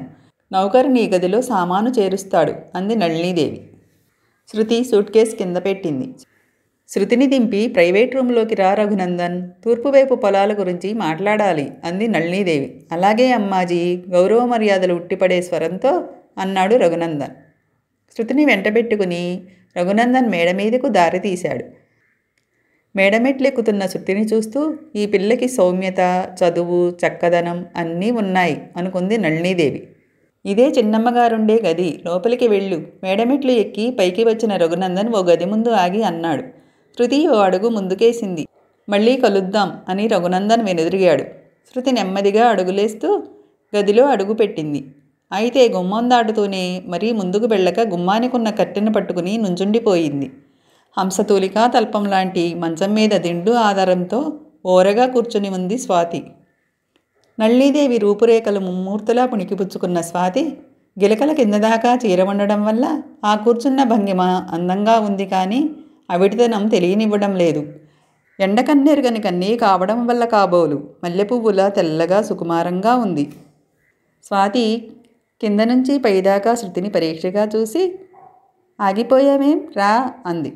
నెమ్మదిగా గుమ్మం దగ్గర నుంచి కదిలి వచ్చింది శృతి. కూర్చో అని. నీ పేరు శృతి కదూ అంది స్వాతి. అని స్వాతిని పరీక్షగా చూసింది శృతి. స్వాతి మల్లెపువ్వు లాంటి తెలుపు కాదని, పాలిపోయిన శరీర వర్ణం వల్ల అలా కనిపించిందని గ్రహించింది శృతి. శృతి చాలా చక్కని పేరు. ఏదో ఒకటి కలివిడిగా మాట్లాడితేనే బాగుంటుందని స్వాతి మీ పేరని తెలుసుకున్నాను. స్వాతి పేరు మరీ చక్కనిది అంది శృతి. అలాగా అంటూ నవ్వి, పాపం నీకెవరూ లేరుట, ఒక చిన్నమ్మ తప్ప అంది స్వాతి. శృతి ముఖం లిప్తపాటున బాధాబీచిక చోటు చేసుకుంది. ముఖం నల్లబడింది. ఈ భగవంతుడి సృష్టి ఎంత విచిత్రమో చూశావా శృతి? నాకు అందరూ ఉన్నారు, ఏం లాభం, కాళ్ళుండి నడవలేని అవిటిదాన్ని. అంత క్రితం స్వాతి నీకెవరూ లేరుట అన్నప్పుడు భరించలేని బాధ కలిగింది శృతికి. నాకు అన్నయ్య అమ్మ ఉన్నారని ఎలుగెత్తి అరిచి చెప్పాలనిపించింది. ఈ దిక్కుమాలిన ఉద్యోగం కోసం తనకున్న తల్లిని చిన్నమ్మగా చేసుకుంది. ఆ వివేకమే ఆ క్షణాన శృతి నోరు మెదపకుండా చేసింది. ఇప్పుడు స్వాతి మామూలుగా తన అవిడితనం చెబుతుంటే మనసంతా జాలితో నిండిపోయింది. శృతి మాట్లాడకపోవడంతో స్వాతి పెదవి కదిపింది. నా వైద్యానికి ఎంత ఖర్చయిందో తెలుసా శృతి? ఊహించి కూడా నువ్వు చెప్పలేవు. అణా పైసలతో లెక్క వేస్తే ఈజీగా 10 బంగళాలు కట్టించవచ్చు. 10 బంగళాలు మేము కట్టించకపోతేనేమిలే, నాకు నడక తెప్పిస్తామని మా వద్ద డబ్బు గుంజిన వైద్యులు ఈసరికే తలో మేడ మా డబ్బుతో కట్టేసే ఉంటారు అని పకపకా నవ్వింది స్వాతి. ఓహ్, ఎంత మనస్ఫూర్తిగా నవ్వగలుగుతున్నది ఈ పిల్ల అనుకుంది శృతి. నాన్నగారు నా కోసం వీల్చైర్ తెప్పించారు, కానీ ఏం లాభం? మహా అయితే 1 గంట చైర్లో కూర్చోగలను. ఆ పైన వెన్నుపూసలో నొప్పి బయలుదేరుతుంది. ఆ నొప్పికి గిలగిలలాడిపోతాను, నడవలేను, కూర్చోలేను కదా. తమాషా ఏమంటే నేను ఈ విశాల ప్రపంచమంతా చూశాను. ఎలాగో చెప్పుకో చూద్దాం పసిపిల్లలా అంది స్వాతి. వైద్యం కోసం ఊరు ఊరు తిరిగి ఉంటారు. అయినా ఈ మాట తాను అనకూడదు. తెలియదంటే సరి, స్వాతే చెబుతుంది. నా ఊహకి అందడం లేదు అంది శృతి. రమణి, రాజీ, శంకరి, జయమ్మ వీళ్ళందరికన్నా నువ్వే తెలివి కలదానివి. వాళ్ళెవరు అంది శృతి. ఇదివరకు నీలాగే నా ఫ్రెండ్స్గా ఉంటానని వచ్చిన వాళ్ళు. వాళ్లలో శంకరి మంచిది, ఉత్త అమాయకురాలు. తతిమ్మ వాళ్ళు వాళ్ళకి గతిలేక వచ్చారు. నాకు గతిలేక ఫ్రెండ్షిప్ చేశాను. ఈ విశాల ప్రపంచం చూశాను, ఎలాగో చెప్పుకోండి అంటే వాళ్ళేమన్నారో తెలుసా? నా వైద్యానికి ఊరూరా తిరిగి ఉంటారు అని. ఈ ప్రశ్న అడగగానే టకీమని నా విడితనం గుర్తుకొచ్చింది. పాపం, నిజం అది కాదు. అలా చూడు శృతి అంటూ స్వాతి వేలుపెట్టి చూపించింది. శృతి వెనుదిరిగి చూసి ఆశ్చర్యపోయింది. శృతి వెనకవైపు గోడకి అద్దాల బీరువాలున్నాయి. అన్ని బీరువాలు పుస్తకాలతో కిక్కిరిసి ఉన్నాయి. మంచి పుస్తకాన్ని మించిన గొప్ప మిత్రుడు లేడన్నాడు ఓ మహాకవి. ఈ పుస్తకాలే కాదు శృతి, పక్కనే మరో గది ఉంది. వేల గ్రంథాలు దాంట్లో ఉన్నాయి. కథలు, నవలలు, కవితలు, చరిత్రలు, రామాయణ భారతాలు, ప్రపంచపు వింతలు ఎన్నో. ఒక్క లైబ్రరీలో కూడా దొరకనన్ని ఉన్నాయి. విడుదలై ఉన్న ఏ వార మాసపత్రికన్నా చెప్పు, నా లైబ్రరీలో రెడీగా ఉంటాయి. రాజకీయ పత్రికలు, డైలీ పేపరు, ఇవి చాలవా ఈ విశాల ప్రపంచాన్ని చూడడానికి? చాలు, ఇవన్నీ చదివారు కాబట్టి మీ జ్ఞానం అపారం అంది శృతి. నీ ప్రవర్తన నాకు నచ్చలేదు చటుక్కున అనేసింది స్వాతి. ఇంతలో ఏం జరిగిందో తెలియక తెల్లబోయింది శృతి. ఎక్కడ గౌరవం ఉంటుందో అక్కడ భయభక్తులు ఉంటాయంటారు. స్నేహంలో గౌరవము భయభక్తులు కాదు కావలసింది, సమానత్వము, మనసు విప్పి మాట్లాడుకోవడము. మనం ఫ్రెండ్స్గా ఉండాలంటే ఇకపై నన్ను మీరు మీరు అంటూ మన్నింపు చేయకు. స్వాతి అని పిలువు. మీరు గారు మానేసి నీవు అను. నా మాట ఈ ఇంట్లో ఎవరూ కాదనరు, సరేనా అంది స్వాతి. చిన్నమ్మగారు బయట నుంచి పిలుపు వినిపించింది. మా పూజారి వస్తున్నారు అని చెప్పింది శృతితో. రావచ్చు ఆచార్యులు గారు అంది స్వాతి. ఎర్రటి గావంచా కట్టుకుని పంచపాత్ర ఉద్దరిండితో పండు ముసలాయన లోపలికి వచ్చాడు. మీ ఆరోగ్యం కోసం ఈరోజు చండీ పూజ చేసామమ్మా, తీర్థమిచ్చి పోదామని అంటూ ఆచార్యులు తీర్థం ఇచ్చారు. తీర్థం చేతిలోకి తీసుకుని తాగింది స్వాతి. ఆయురారోగ్య ఐశ్వర్య సిద్ధిరస్తు అని దీవించి అని ఓ విద్దరణుడు తీర్థం శృతి చేతిలో వేసి సెలవు తీసుకున్నారు ఆచార్యులు గారు. నాటకరంగంలో పాత్రలాగా స్టేజీ మీద తమ పాత్ర అవసరమైనప్పుడు ఇలా వచ్చి అలా వెళ్ళిపోతున్నారు. ఈ ఇంట్లో ఎంతమంది ఉన్నారో, అయినా ఎంత నిశ్శబ్దంగా ఉంది అనుకుంది శృతి. ఈ ఇంట్లో అందరూ నా క్షేమం కోరేవారు శృతి. ఊరి పూజారి, గుడి పూజారి, మా ఇంటి పూజారి ఈ ఆచార్యులు గారే. ఇక మా చంద్రమతి. ఆవిడెవరు? ఓహ్, పేర్లు చెబితే నీకెలా తెలుస్తుంది? కొత్త కదా. చంద్రమతిది ఒక విషాద గాథ. ఆవిడ మా ఇంట్లో వంటావిడ. భలే రుచిగా వంట చేస్తుంది. ఓహ్, నాకు మనిషి కనపడితే ఒళ్ళూపై తెలియదు. నీవు కాఫీ తాగావా? రాగానే తాగాను. అయినా ఇప్పుడే కదా వచ్చావు. ఇక రోజు బోలెడు కబుర్లు చెప్పుకోవచ్చు. స్నానం చేసి కాసేపు విశ్రాంతి తీసుకుంటావేమో అంది స్వాతి. కొద్దిసేపు ఆగి స్నానం చేస్తాను, విశ్రాంతి అక్కర్లేదు చిరునవ్వుతో అంది శృతి. నాకో వీక్నెస్ ఉంది శృతి. మాటలకి మొహం వాచినట్లు ఎవరైనా నా దగ్గర కూర్చుంటే చాలు, వాళ్ల బదులు కూడా నేనే వాగేస్తాను. ఇక ముందు ఆ శ్రమ నీకు లేకుండా నేనే వాగుతాను స్వాతి అంది శృతి. ప్రామిస్? ఎంతో సంతోషంగా అడిగింది స్వాతి. గాడ్ ప్రామిస్ అంది మనస్ఫూర్తిగా శృతి. కాలప్రవాహంలో గిర్రున్న 2 నెలలు తిరిగిపోయాయి. శృతికి ఇక్కడ బాగానే ఉంది. నా గతాన్ని అడగవద్దు, గతం తాలూకు ఊహలే నాకెంతో వ్యధను కలుగజేస్తున్నాయి అంటూ స్వాతి నోరు మూయించింది. లేకపోతే మీ అమ్మని ఎన్నో ఏటపోయింది, మీ చిన్నమ్మకి పిల్లలా అని స్వాతి యక్షప్రశ్నలు వేసే అవకాశం బోలెడు ఉంది. ఎప్పుడైనా స్వాతిని చూడాలనిపిస్తే రాజా నృసింహభూపతి గారు తన్నంటిపెట్టి ఉండే నౌకరు చంద్రగౌడ్చే కబురంపుతారు. చంద్రగౌడ్ అంటే శృతి ఆ ఇంటికి వచ్చిన రోజు చూపిన జెండాబొంగులా ఉన్న వికారస్వరూపుడు. చంద్రగౌడ్ గురించి స్వాతి చాలానే చెప్పింది. అతడు కన్నడ దేశీయుడు. ఓసారి తన తండ్రిని రక్షించబోయి మంటల్లో చిక్కుకున్నాడు. ముఖమంతా వికారంగా కాలిపోయింది. అతనికి నా అన్నవారు లేరు. రాజాగారే చేరదీశారు. రాజాగారి వంటి మీద ఈగనైనా వాలనేడు. నమ్మిన బంటులా ఉన్నాడు.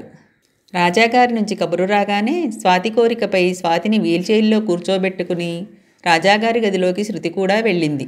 అదే మొదటిసారి రాజాగారిని చూడడం.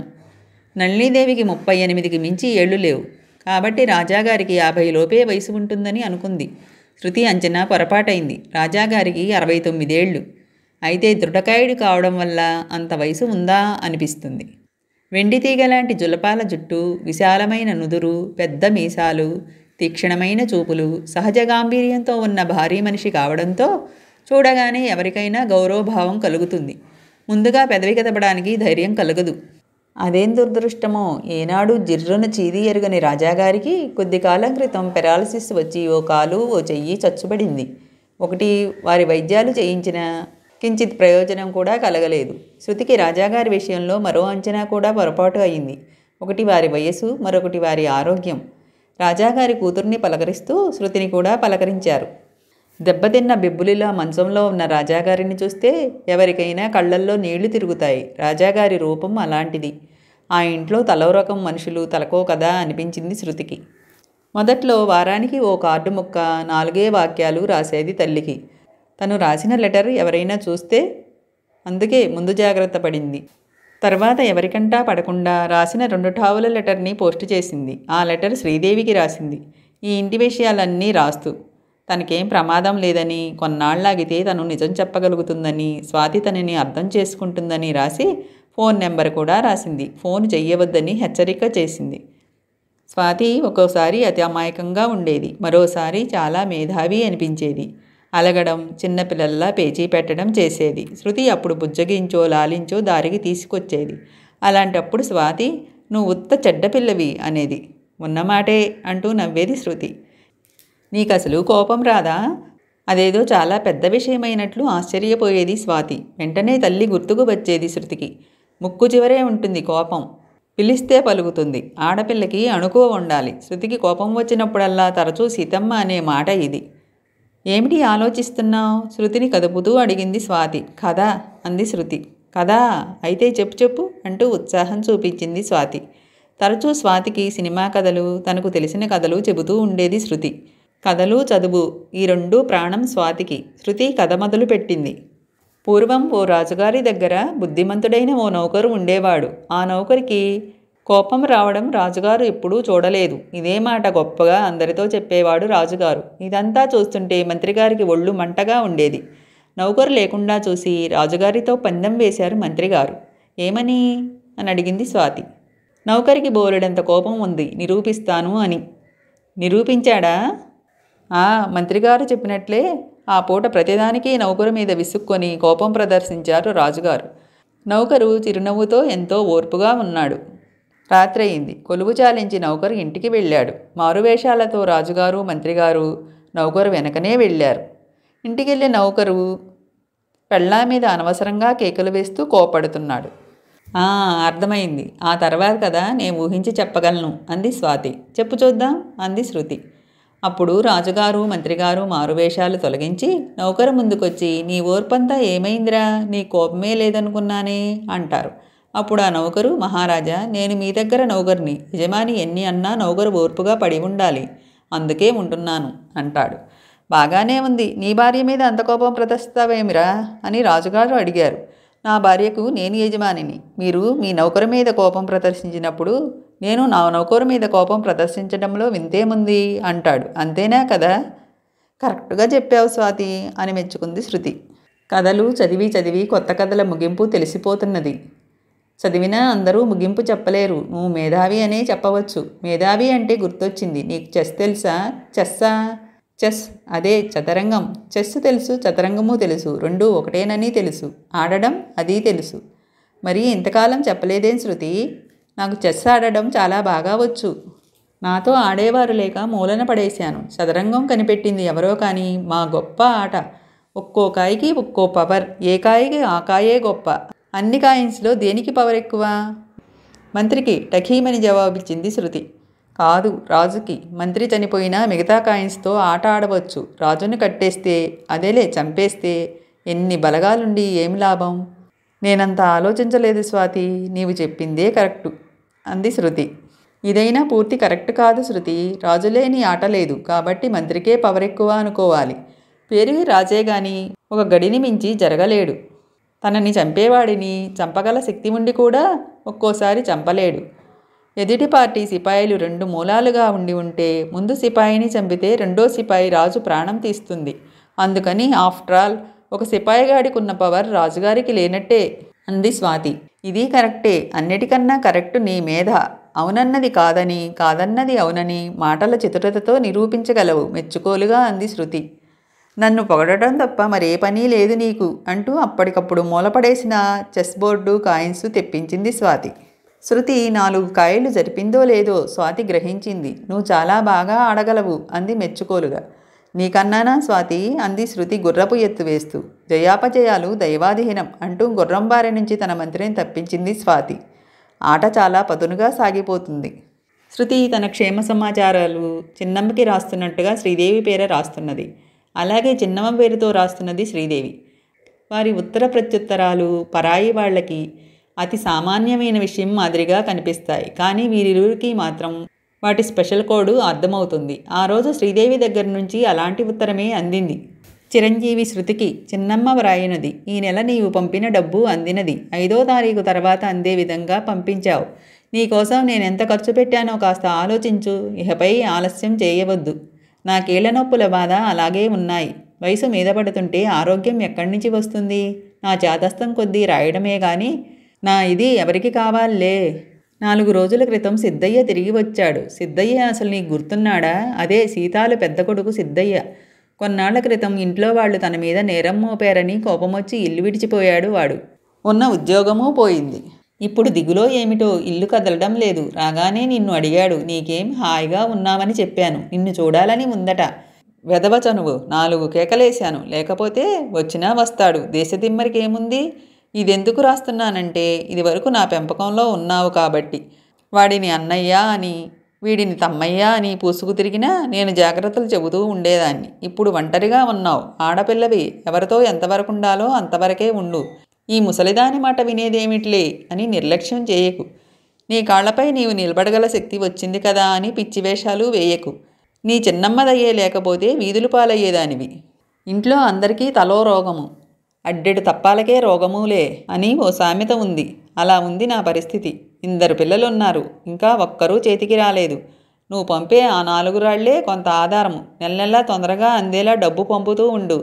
ఉన్న చోట మంచి అనిపించుకుని మెలుగు. నీకే ఖర్చు లేకపోతే కాస్త ఎక్కువ డబ్బు పంపు. ఇంతే సంగతులు. ఇట్లు నీ చిన్నమ్మ.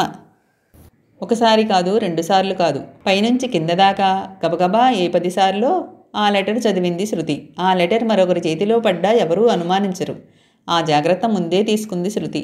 చిన్నమ్మకి ఎక్కువ మంది పిల్లలని, చిన్నమ్మ భర్త పోయాడని తనపై జాలితో చేరదీసిందని, ఆ పిల్లలందరికీ చాకరీ చేస్తూ చదువుకున్నానని, ఇప్పుడు నెల నెల తన జీతం 3 వంతులు పంపిస్తానంటేనే తననిక్కడికి పంపించిందని, తను చచ్చినా ఆవిడికి ఏ దిగులు లేదని చెప్పి ఉండబట్టి ఇలాంటి లెటర్ ఎవరి చేతిలో పడ్డా ప్రమాదం లేదు. పైగా లెటర్స్లో కూడా ఈ పిల్ల మీద సాధింపులు, అధికారం చలాయించడమునా అనుకుంటారు. లెటర్ బాగానే అర్థమైంది శృతికి. సిద్ధార్థ వచ్చాడు. దిగులో మరేమో కానీ ఇల్లు కదలడం లేదు అంటే అర్థం దిగులు కాదు, మరేదో కారణం. అంటే అన్నయ్య ఇంకా దాక్కున్నాడనే అర్థం. ఇన్నాళ్ళు ఎక్కడున్నట్లు? పోయిన డబ్బు ఏమైంది? అన్నయ్య కోసం పోలీసులు గాలిస్తున్నారు కదా. అన్నయ్య గురించి వివరాలు ఎలా తెలుసుకోవడం? అన్నీ ప్రశ్నలు. శృతి తల తిరిగిపోతున్నది. ఓ పక్క పట్టలేని ఆనందం, మరో పక్క అంతులేని ఆలోచన. కొద్దిసేపు ఆగి స్వాతి వద్దకు వెళ్ళింది శృతి. నీ ముఖం అదోలా ఉందేమిటి శృతి? చూస్తూనే అడిగింది స్వాతి. ఎలా ఉన్నాను అంటూ తడబడింది శృతి. వికలాంగులకి బుద్ధి పదునెక్కువంటారు. స్వాతి అంతే, మనిషిని చూసి మనసును చదివేస్తుంది. ఎలా ఉన్నావో చెబుతా, ఇలా వచ్చి నా పక్కన కూర్చో. ముఖంలో సంతోషం, ఆందోళన చీకటి వెలుగుల్లా దోబూజులాడుతున్నాయి. మనిషి ఇక్కడ, మనసెక్కడో ఉంది. ఆ చూపుల్లో ఏదో చెయ్యాలి అనే తపన ఉంది. ఆ కళ్ళు ఊరికే చంచలిస్తున్నాయి. పెదవులు చిన్నగా కంపిస్తున్నాయి. ఏదో ఊహించనిది అదాటుగా ఎదురైతే మృదువుగా తన చేత్తో స్వాతి నోరు మూసింది శృతి. సరిపోతుంది, నేనిప్పుడే స్నానం చేసి ఫ్రెష్గా వచ్చాను. ఓవేళ నీ ఊహ కరెక్ట్ అయ్యి, సరే నేను పెళ్లి కూతురిని, పెళ్ళికొడుకు ఏడి మరి? పెళ్ళికొడుకుని నేను. తొలిపాదం గదిలో పెడుతూ నన్ను చూసి అక్కడ ఆగిపోయి ముఖకవళికలు మారుస్తూ ఉన్నావని నా గాఢాభిప్రాయం శృతీదేవి. లెస్సబలిగితివి స్వాతి కుమార, వెంటనే అంది శృతి. స్వాతి ఫక్కున నవ్వింది. శృతి ఆ నవ్వుతో శృతి కలిపింది. నీకో గుడ్ న్యూస్ చెప్పాలనుకున్నా శృతి, కానీ చెప్పను. ఎందుకనో? అప్పటికప్పుడే థ్రిల్ కలిగించాలని ఆలోచించి అదేమిటో కనిపెట్టలేనేమిటి? లాభం లేదు, నీ ఊహ కందనిది. ఏంటబ్బా? అంతగా ఆలోచించకు, తల తిరిగిపోగలదు. ఇప్పటికే ఆలోచించి తల తిరిగిపోతున్నది. చటుక్కున అనేసిందేమో పొరపాటు గ్రహించి నాలుగు ఖర్చుకుంది. దొరికిపోయావు. ఇందాక ఏమీ లేదన్నావే? లేకేం, ఏదో ఉంది. ఏంటమ్మా అంత తల తిరిగిపోయే ఆలోచన? నిజంగా ఏం లేదు. నిజంగా ఏదో ఉంది. చెప్పకపోతే నేను మాట్లాడను అంటూ మూతి ముడుచుకుంది స్వాతి. మా అమ్మవు కదూ? ఈ తఫా కళ్ళు కూడా మూసుకుంది స్వాతి. నా బంగారు తల్లి కదూ? స్వాతి గడ్డం పుచ్చుకుంది శృతి బతిమిలాడుతూ. సరిగ్గా అప్పుడే గదిలోకి వచ్చింది నళినీదేవి. వచ్చి గుమ్మంలోనే ఆగిపోయింది. ఇహ లాభం లేదని శృతి కూడా ఉట్టుట్టి కోపం తెచ్చుకొని, ఇదిగో స్వాతి, నేను తలుచుకుంటేనా నీ ముక్కు పిండి ఆ రసం విదేశాలకు ఎగుమతి చేస్తాను అంటూ స్వాతి ముక్కు పట్టి పిండింది. అబ్బా అంటూ కళ్ళు తెరిచిన స్వాతి గుమ్మములోనే ఉన్న తల్లిని చూసి అమ్మా అంది. శృతి తల తిప్పి చూసి చటుక్కున మంచం మీద నుంచి లేచింది. నళినీదేవి నీ అంతస్తు ఎక్కడా, నా కూతురి అంతస్తు ఎక్కడా అన్నట్లు ఒక చూపు చూసి రాయంచలా టీవీగా నడుస్తూ వచ్చి స్వాతి పక్కనే కూర్చుని స్వాతి తల మీద చేయి వేసి నిమిరింది. శృతి తల వంచుకొని చేతులు కట్టుకుని నిలబడిపోయింది. పైవారమే చండీదేవి పూజ, ఈసారి నువ్వు కూడా దగ్గరుండి చూద్దుగాని అంది నళినీదేవి. వద్దమ్మా, ఆ దేవి దయ నాపై ఈ మాత్రం ఉండబట్టే ఆరోగ్యం ఈ మాత్రమైనా బాగుంది. నాకు ఇదే చాలమ్మా. నడక వస్తుంది, కాళ్ళు బాగవుతాయనే ఆశ ఎలాగూ లేదు కదా. అలా అనకు తల్లి. ఆ దేవి దయ ఉంటే కాళ్ళు బాగు కావడం ఎంతసేపు? పోనీ నీ మాటే నిజం. నేను ఎక్కడున్నా దేవి దయ నాపై పరిపూర్ణంగా ఉంటే కాళ్ళు బాగవుతాయి. నాకు అక్కడికి రావడం ఇష్టం లేదమ్మా అంది స్వాతి. నళినీదేవి నొసలు ముడిపడ్డాయి. ఎందుకని అంది. కాళ్ళు బాగానే ఉన్నంతకాలం నాన్నగారు పూజ చేస్తూ కూర్చునేవారు. ఇప్పుడేం చేయగలుగుతున్నారు? కొద్ది కాలం క్రితం నేను నీ మాట కాదనక పూజ చేసేదాన్ని. ఫలితమేముంది? భగవంతుడికి నమస్కారం భక్తితో పెట్టాలి కానీ చేతులకి బంగారు తొడుగులు తొడుక్కుని పెట్టనక్కర్లేదమ్మా. అదీ కాకపోయినా మరో ఇబ్బంది ఉందమ్మా. వీల్చైర్లో కూడా ఇదివరకులా ఎక్కువసేపు కూర్చోలేకపోతున్నాను. 10 నిమిషాలు కాగానే వీపులో నొప్పి బయలుదేరుతున్నది. పోనీ కాసేపు పడుకుని కాసేపు కూర్చునేటట్టు ఏర్పాటు చేయిస్తాను పట్టుదలగా అంది నళినీదేవి. అప్పుడు అందరూ చూసేది చండీ పూజ కాదమ్మా, నన్ను. ఆ పైన చెప్పేదేం లేదన్నట్లు కళ్ళు మూసుకుంది స్వాతి. నళినీదేవి మాతృహృదయం కరిగిపోయింది. "హ్మ్" అనే భారమైన నిట్టూర్పు అప్రయత్నంగా పైకి వచ్చింది. "ఈరోజు చంద్రమతి కొత్త వంట ఏం చేస్తుందమ్మా?" మాట మార్చి నవ్వుతూ అడిగింది స్వాతి. "చెయ్యడానికేముంది, తిమ్మిని బమ్మి చేస్తుంది. ఈ పనివాళ్లను ఎంతలో ఉంచాలో అంతలో ఉంచాలి. కాస్త చనువిస్తే చాలు నెత్తికెక్కుతారు. అందుకే తరచూ నీకు చెప్పేది, మన మంచితనం ఆధారంగా మనల్ని పట్టుకుని ఏమే అంటే చూసేవాళ్లకు బావుండాలా అంటూ చురుక్కుమని గుచ్చుకునేలా శృతిని ఓ చూపు చూసింది నళినీదేవి. ఈ మాట చెప్పేది తనకి కాదని, శృతికి అని స్వాతి గ్రహించుకుంది. అనవసరంగా చంద్రమతి మాట ఎందుకెత్తాను అనుకుంది బాధగా.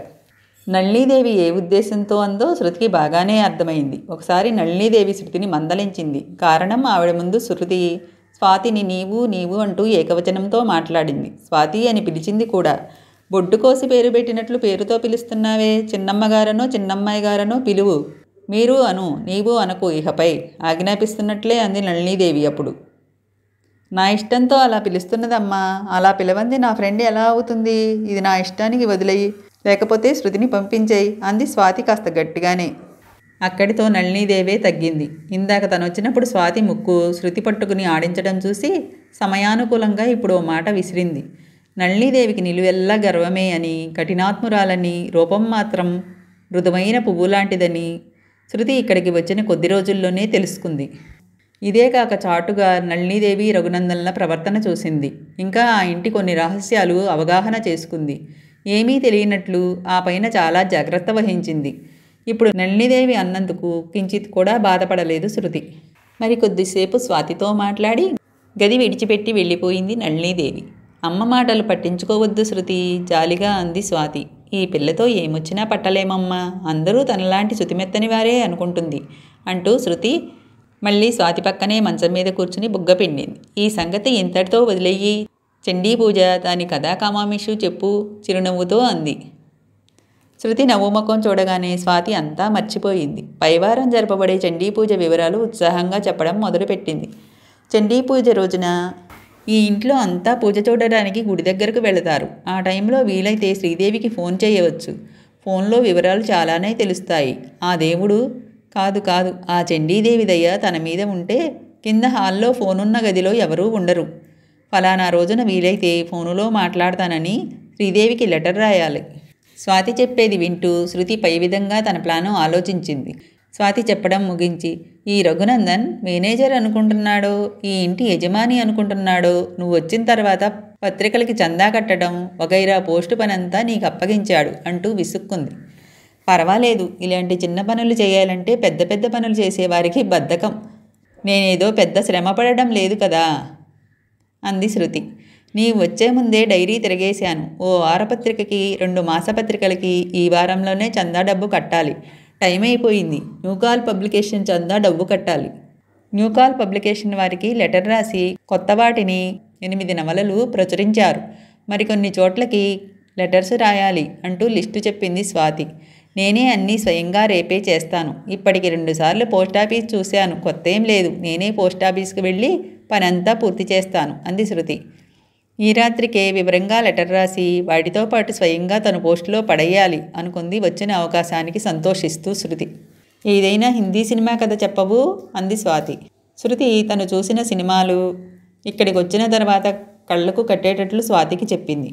సినిమా కథ గుర్తొచ్చింది, చెబుతాను అంటూ వెంటనే కథ మొదలుపెట్టింది శృతి. సినిమా చూస్తున్నట్లే ఆనందిస్తూ చెవులప్పగించింది స్వాతి. గదిలో కాలు పెడుతూనే చటుక్కున గుమ్మంలోనే ఆగిపోయింది శృతి. స్వాతి మంచాన్ని కానించి కుర్చీ వేసుకుని ఆ కుర్చీలో అపరిచిత వ్యక్తి కూర్చొని ఉన్నాడు. కొద్దిగా స్వాతి మీదకు వంగి తగ్గుస్వరంతో మాట్లాడుతున్నాడు. శృతి రావడం స్వాతి చూడలేదు. అక్కడ ఉండాలో వెళ్లాలో శృతికి తెలియలేదు. ఆలివ్ గ్రీన్ ఫుల్ సూట్లో ఉన్నాడా వ్యక్తి. కాళ్ళకి తొడుక్కున్న బూట్లు నిగనిగలాడుతున్నాయి. ఇప్పుడు వెళ్ళిపోయి తర్వాత వద్దామని నెమ్మదిగా వెనుదిరిగింది శృతి. స్వాతి చూడనే చూసింది. ఏయ్ దొంగ, పిల్లిలా వచ్చి వెళ్ళిపోతున్నావా అంది. శృతి ఆగిపోయింది. రారా, ఎవరొచ్చారో చూద్దు గాని అంది. స్వాతి మాటల్లో పట్లరాని ఆనందం తెలుస్తూనే ఉంది. శృతి నెమ్మదిగా దగ్గరకొచ్చి ఆగింది. ఆ రోజు నీకో గుడ్ న్యూస్ చెబుతానని చెప్పలేదు? ఆ గుడ్ న్యూస్ ఈ మహానుభావుడే. ఇతనెవరో కనుక్కో శృతితో అని అతని వైపు తిరిగి, ఈ అల్లరి పిల్ల గురించే చెప్పబోతున్నాను ఇందాక. నీవేమో అడ్డు తగిలావు. ఇప్పుడు చూసి చెప్పు, ఈ పిల్ల అల్లరిదో టక్కరిదో మహాబుద్ధిమంతురాలో అంది స్వాతి. మెల్లగా తల ఎత్తి చూసింది శృతి. కుర్చీలోంచి పక్కకు తిరిగి చూశాడు అతను. అల్లరిగా చూస్తూ ఉండిపోయింది స్వాతి. ఏదో అద్భుతం చూస్తున్నట్టు ఆశ్చర్యంగా కళ్ళు పెద్దవి చేసి చూశాడు అతడు. నిర్ఘాంతపోయింది శృతి. ఇతను మురారీదేవుడు అనుకుంది. ఏమిటలా చూస్తూ ఉండిపోయారు? స్వాతి అనడంతో ఉలిక్కిపడి సర్దుకున్నారు ఇరువురు. అతను తల తిప్పేసుకున్నాడు. స్వాతి పడుకుని ఉండడం వల్ల ఇరువురి ముఖాలు పక్క నుంచి తప్ప సరిగా కనపడవు. లేకపోతే వారి మార్పు చెందిన ముఖ కవళికలు చూస్తూనే కథల్లి చెప్పేదే. ఈ ఆజానుబాహుడు అరవింద దళాక్షుడు ఎవరో తెలుసా? సాక్షాత్తు మా అన్నయ్య. పేరు రామరాజ భూపతి. అందరూ చినరాజాగారని రామరాజు అని అంటారు శృతి. అన్నయ్య, ఈమె నా కొత్త ఫ్రెండ్ శృతి. ఎంత చక్కని పేరో చూడు. శృతి ఈ ఇంట్లో అడుగుపెట్టిన తర్వాత రోజులు క్షణాల్లా గడిచిపోతున్నాయి. పాపం శృతికి ఎవరూ లేరు. చిన్నమ్మ దగ్గరే పెరిగింది. ఆవిడకు బోరెడు మంది పిల్లలట. పరమ గయ్యాళిట. పాపం శృతి చాలా బాధలు పడి ఇప్పుడు కాస్త ఊపిరి తీసుకోగలుగుతుంది. ఏకబిగిని చెప్పి ఆయాసపడింది స్వాతి. ఇరువురు ఊ అని కూడా అనలేదు. రామరాజు ఏం ఆలోచిస్తున్నాడో గాని శృతి మాత్రం తీవ్రంగా ఆలోచిస్తుంది. రామరాజ భూపతట. ఇంకా నయం, అల్లూరి సీతారామరాజు అనలేదు. మురారీదేవుడట, చంద్రగుప్తుడట. పర్వాలేదు, చేసేవి కూనీలు, దొంగతనాలు, మోసాలు. పేర్లు చూడపోతే వీరులవి. అసలు ఈ మురారీదేవుడు ఇంత జమీకి అధికారి అయితే ఈ నేరాలేమిటి? పరిచయం చేయకపోతే ఏమీ మాట్లాడరా? అంది స్వాతి. ముఖ పరిచయం లేని మనిషితో ఏం మాట్లాడతాం స్వాతి? దిక్కులేని వారికి దేవుడే దిక్కు అంటారు. తల్లి లేక సోదరుడు లేక చిన్నమ్మ దగ్గర బాధలు పడిన ఓ అమ్మాయిని చేరదీశావు. మంచి పనే చేశావు. వివేకం ఉన్నవారు నోరుజారరు, కోరి ఆపదలు తెచ్చుకోరు. మంచి స్నేహితురాలు అని చెప్పావు. నీకు ఏది మంచి అయితే అదే నాకు మంచి. నీ స్నేహితురాలు నాకు ఆప్తురాలే అని స్వాతితో మృదువుగా అని శృతి వైపు తిరిగి, మిస్ శృతి, ఇంత తక్కువ కాలంలో మా స్వాతి ప్రాణమిత్రురాలివైనందుకు మీకు ఇవే నా ధన్యవాదాలు గంభీరంగా అన్నాడు రామరాజు. ఇతను మురారీదేవుడే. ఇందులో అణుమాత్రం పొరపాటు లేదు. తల్లి సోదరుడు లేని దిక్కులేనిదంటాడా? అంటే నీకు తల్లి అన్నయ్య ఉన్నారనేగా అర్థం అని కావాలనే వాళ్ళ మాట ఎత్తలేదు. మురారీదేవుడు కాక ఇతను రామరాజే అయితే అలాగా అని మిన్నకుండేవాడే. వివేకం ఉన్నవారు నోరుజారి కోరి ఆపద తెచ్చుకోరు అంటూ వార్నింగ్ ఇచ్చాడు. దాని అర్థం నా విషయం బయటపడితే నీ విషయం బయటపడతాననేగా, లేక నీ అంతు చూస్తానని కూడా కావచ్చు. మీరుట, ఆహా ఏం గౌరవం! నీవు అంటూ శృతి అంటూ పిలిచేవాడే ఆ రోజు తను రక్షించకపోతే ఈ పాటికి ఏ లోకంలో ఉండేవాడో. శృతి కూడా నేనేనా తక్కువ తిన్నదన్నట్లు మీరు పొరపడుతున్నారు. స్వాతి లాంటి మంచి హృదయం కలవారికి లోకమంతా మంచివారే అనిపిస్తుంది. స్వాతికి లోకంలో దొంగలు, మోసకారులు, కూనీకోర్లు తెలియదు. ఇలాంటి వారు కోకొల్లలుగా ఉన్నా ఈ లోకం పోకట తెలిసినా నేను అమాయకురాలని మాత్రం కాదు. చిరునవ్వుతో మృదువుగా ఎంతో వినయంగా అంది.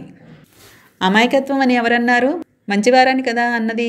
ఈ లోకంలో అమాయకులంతా మంచివాళ్లే. నేను మామూలు మనిషిని. మీరు చెప్పే తీరులోనే మీ తెలివితేటలు స్పష్టమవుతున్నాయి. అంతవరకు వాళ్ళ మాటలు వింటూ ఉన్న స్వాతి, బాగుందర్రా, పుస్తకాల్లో భాష మాట్లాడుతున్నారు. నాకు అర్థమే కావడం లేదు. నా మెచ్చుకోలు కన్నట్లు మాట్లాడుతున్నారు నిష్ఠూరంగా అంది స్వాతి. పుస్తకాల భాష అని వేరే ఉంటుందా స్వాతి? అడిగాడు రామరాజు. ఎందుకుండదు? నా లైబ్రరీ అంతా తిరగేయి, నీకే అవగాహన అవుతుంది. నీవు చెప్పావుగా స్వాతి, నమ్ముతాను. పాపం నీ ఫ్రెండ్ నుంచునే ఉంది, కూర్చోమను. అరే, నీ గమనించనే లేదు. ఇలా వచ్చి కూర్చో శృతి. పర్వాలేదు, మళ్ళీ వస్తాను. మీరు మాట్లాడుతూ ఉండండి అంది శృతి. మా మధ్య రహస్యాలు లేవు. కూర్చోండి శృతి అన్నాడు రామరాజు. కూర్చోక తప్పలేదు శృతికి. ఆ రోజు చండీ పూజ గొప్పగా చేస్తున్నారు. పక్క ఊళ్ళ నుంచి జనం బళ్ళు కట్టుకుని వచ్చారు. ముఖ్యమైన 2 గంటలు ఊరి పెద్దలు, చిన్న పెద్ద, స్త్రీ పురుషులు పూజ జరిగే చోట కన్నుల పండువగా చూస్తూ కూర్చుంటారు. పూజకి కావలసిన ఖర్చంతా రాజా నృసింహరాయ భూపతిరావు గారిదే. ప్రతి ఏటా వారింట్లో అంతా పూజ జరిగేటప్పుడు చండీదేవి దగ్గరే కూర్చుని చూస్తారు. రాజావారికి కాలు చెయ్యి పడిపోయినా పూజకు మటుకు హాజరు కావాల్సిందే. రాజావారిని జాగ్రత్తగా ఎత్తుకు తీసుకువచ్చి వాలు కుర్చీలో కూర్చోబెడతారు. గుడి దగ్గరే కాబట్టి పెద్ద ఇబ్బంది లేదు. రాజావారు వ్యాధిగ్రస్తులైన తర్వాత గది నుంచి బయటికి రావడం లేదు. ఈరోజు మాత్రమే చండీ పూజ కోసం గుడికి బయలుదేరారు. స్వాతి రానని ముందే గట్టిగా చెప్పింది. రాజావారు, నళినీదేవి తదితరులంతా గుడికి వెళ్ళారు.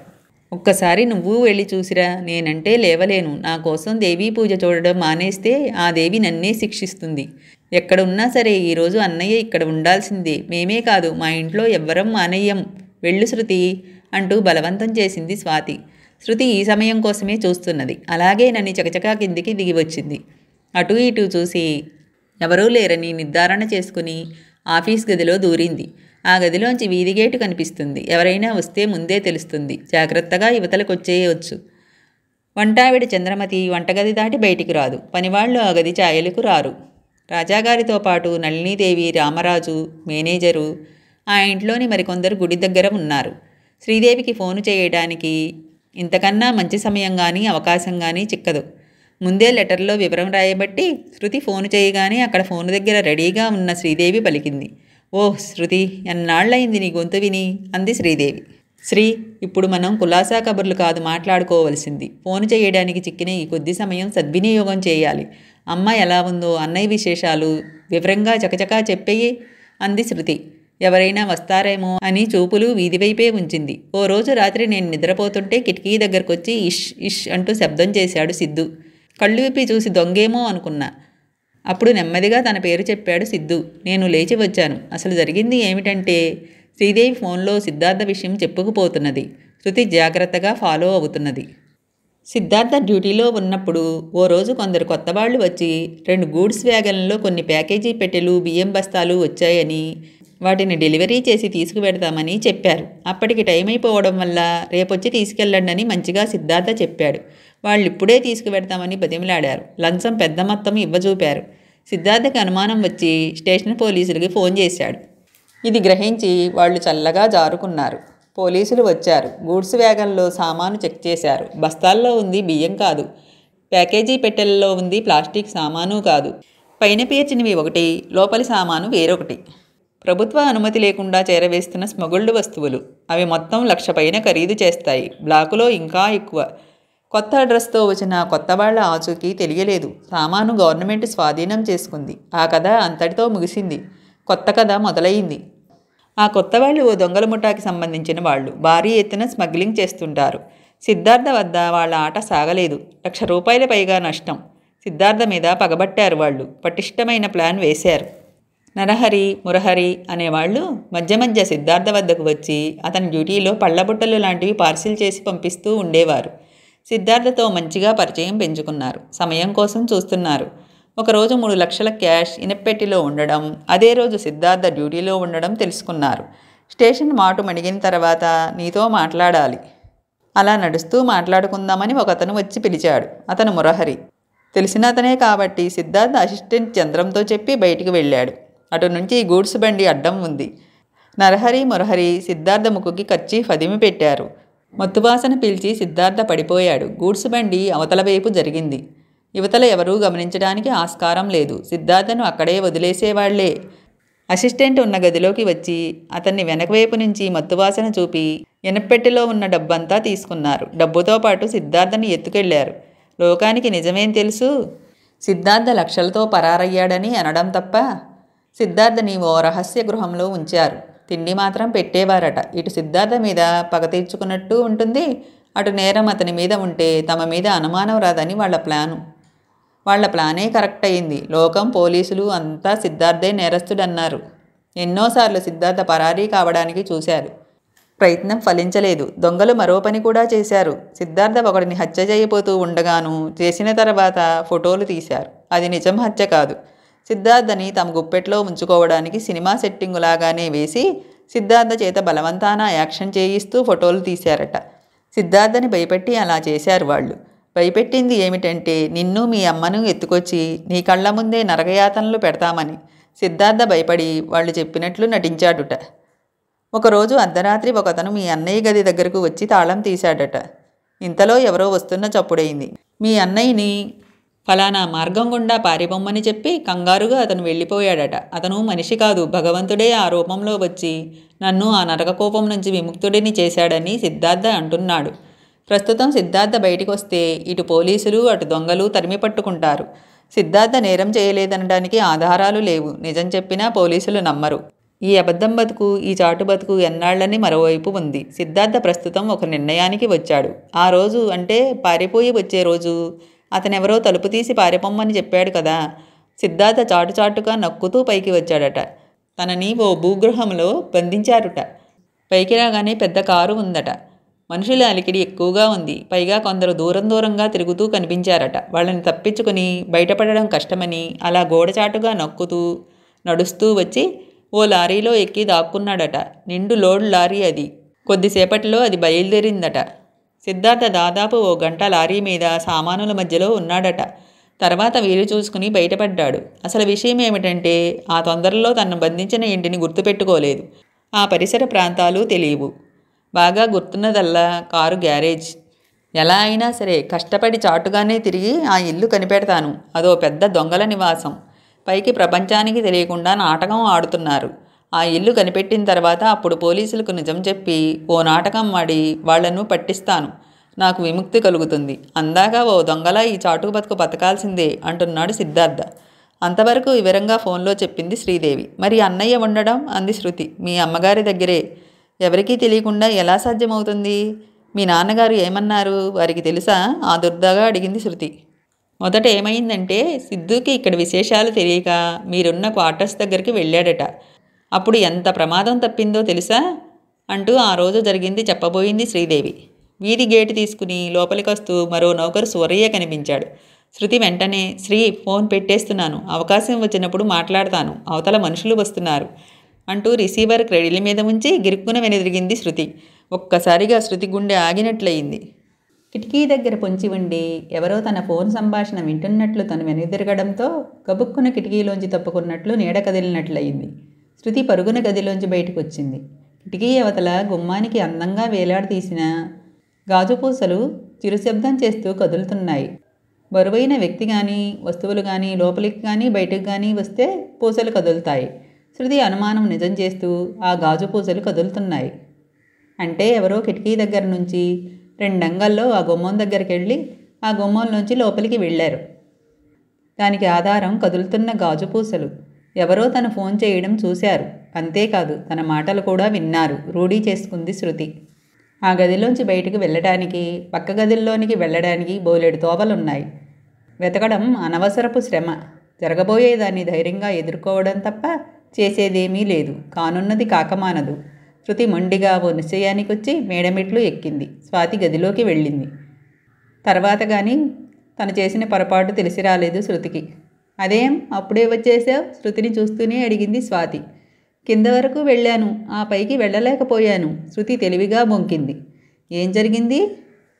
ఉన్నట్లుండి కళ్ళు తిరిగాయి. కాసేపు కళ్ళు మూసుకుని కూర్చున్నాను. ఇప్పుడు తగ్గింది. ఈ విషయం చెప్పిపోదామని పైకి వచ్చాను. చెప్పడానికి మళ్ళీ పైకి వచ్చావా? ఒంట్లో బాగుండకపోతే కాసేపు పడుకుని విశ్రాంతి తీసుకో శృతి. అక్కర్లేదు, ఇప్పుడు బాగానే ఉంది. కాసిన మంచినీళ్లు తాగి పెడదామని వెనక్కు వచ్చాను. ఏం జరిగినా నీతో చెప్పకపోతే తోచదు కదా, చెప్పేశాను అంది శృతి. భలేదానివే అంటూ నవ్వింది స్వాతి. అమ్మయ్య, ఇప్పుడు హాయిగా ఉంది. మరి నే వెళ్ళిరానా స్వాతి అంది శృతి. జాగ్రత్త అంది స్వాతి. పర్వాలేదు, ఒంట్లో పైత్యరసం ఎక్కువైతే కళ్ళు తిరుగుతాయట. అదే జరుగుంటుంది. వస్తా స్వాతి అంటూ శృతి కిందకొచ్చింది. సరాసరి వంటగదిలోకి వెళ్ళింది. కూనిరాగం తీస్తూ చంద్రమతి వంట చేస్తున్నది. మంచినీళ్ళు అడిగి తాగింది శృతి. ఆ పైన చంద్రమతితో 2 ముక్కలు మాట్లాడింది. చంద్రమతి మామూలుగానే మాట్లాడింది. తన ఫోన్ సంభాషణ చాటుగా విన్నది చంద్రమతి కాదని శృతి గ్రహించుకుంది. ఆ పైన పూజ జరుగుతున్న గుడి దగ్గరకు వచ్చింది. రాజా నృసింహరాయ భూపతిరావు గారు, నళినీదేవి, మేనేజర్ రఘునందన్, రామరాజు, చంద్రగౌడ, మరికొందరు తెలిసిన వాళ్ళు అక్కడే ఉన్నారు. రాజావారింట్లోని వారంతా అక్కడే ఉన్నప్పుడు ఇంట్లో ఉండి తన ఫోన్లో మాట్లాడుతుంటే చాటుగా గమనించింది ఎవరు? శృతికి అర్థం కాలేదు. కళ్ల ముందు చిరుశబ్దంతో కదులుతున్న గాజు పూసలే కనిపిస్తున్నాయి. కళ్ళప్పగించి పూజ చూస్తూ ఏదో దీర్ఘంగా ఆలోచిస్తున్నది శృతి. చండీదేవి పూజ చాలా చక్కగా కన్నుల పండుగగా జరుగుతుంది. అమ్మా చండీదేవి, పరిస్థితులకు తల ఒగ్గి ఇక్కడికొచ్చి రోజులు గడుపుతున్నాను. నన్ను రక్షించు తల్లి అనుకుంది శృతి. రాజుగారు ఇంటికి పంపిస్తే చంద్రగౌడు వచ్చాడని శృతి ఫోన్ చేయడం చూశాడు కానీ మాటలు వినలేదని శృతికి తెలిస్తే ఇంత భయపడేది కాదు. ఎప్పుడు రాత్రి అవుతుందా అని ఎదురు చూస్తున్నది శృతి. అదేమో కానీ గంటలు నిమిషాల్లా గడవడం లేదు. ఒక్కో గంట కాలం ఒక్కో యుగంలా అనిపిస్తుంది. శృతి రాత్రి కోసం ఎదురు చూడటానికి గట్టి కారణమే ఉంది. ఎవరూ చూడకుండా రామరాజు ఓ కాగితం శృతి చేతిలో ఉంచాడు. శృతి బిత్తరపోయింది. శృతి ఇదేమిటి అనే లోపలే దీనిలో రాసింది చదువు. తొందరపడి ప్రమాదం కొని తెచ్చుకోకు అని చెప్పి 2 అంగల్లో అవతలకెళ్ళిపోయాడు రామరాజు. మాయల పకీరు ప్రాణంలా ఆ కాగితాన్ని అలాగే గుప్పెట్లో బంధించి తన గదిలోకి వెళ్ళి తలుపు లోపల గడియ వేసుకుని రామరాజు రాసిన ఆ కాగితం మడత విప్పింది. శృతి, రాత్రికి నీతో మాట్లాడాలి. 12 గంటలకు అంతా నిశ్శబ్దమైపోతుంది. పై మేడ మీదకు రా.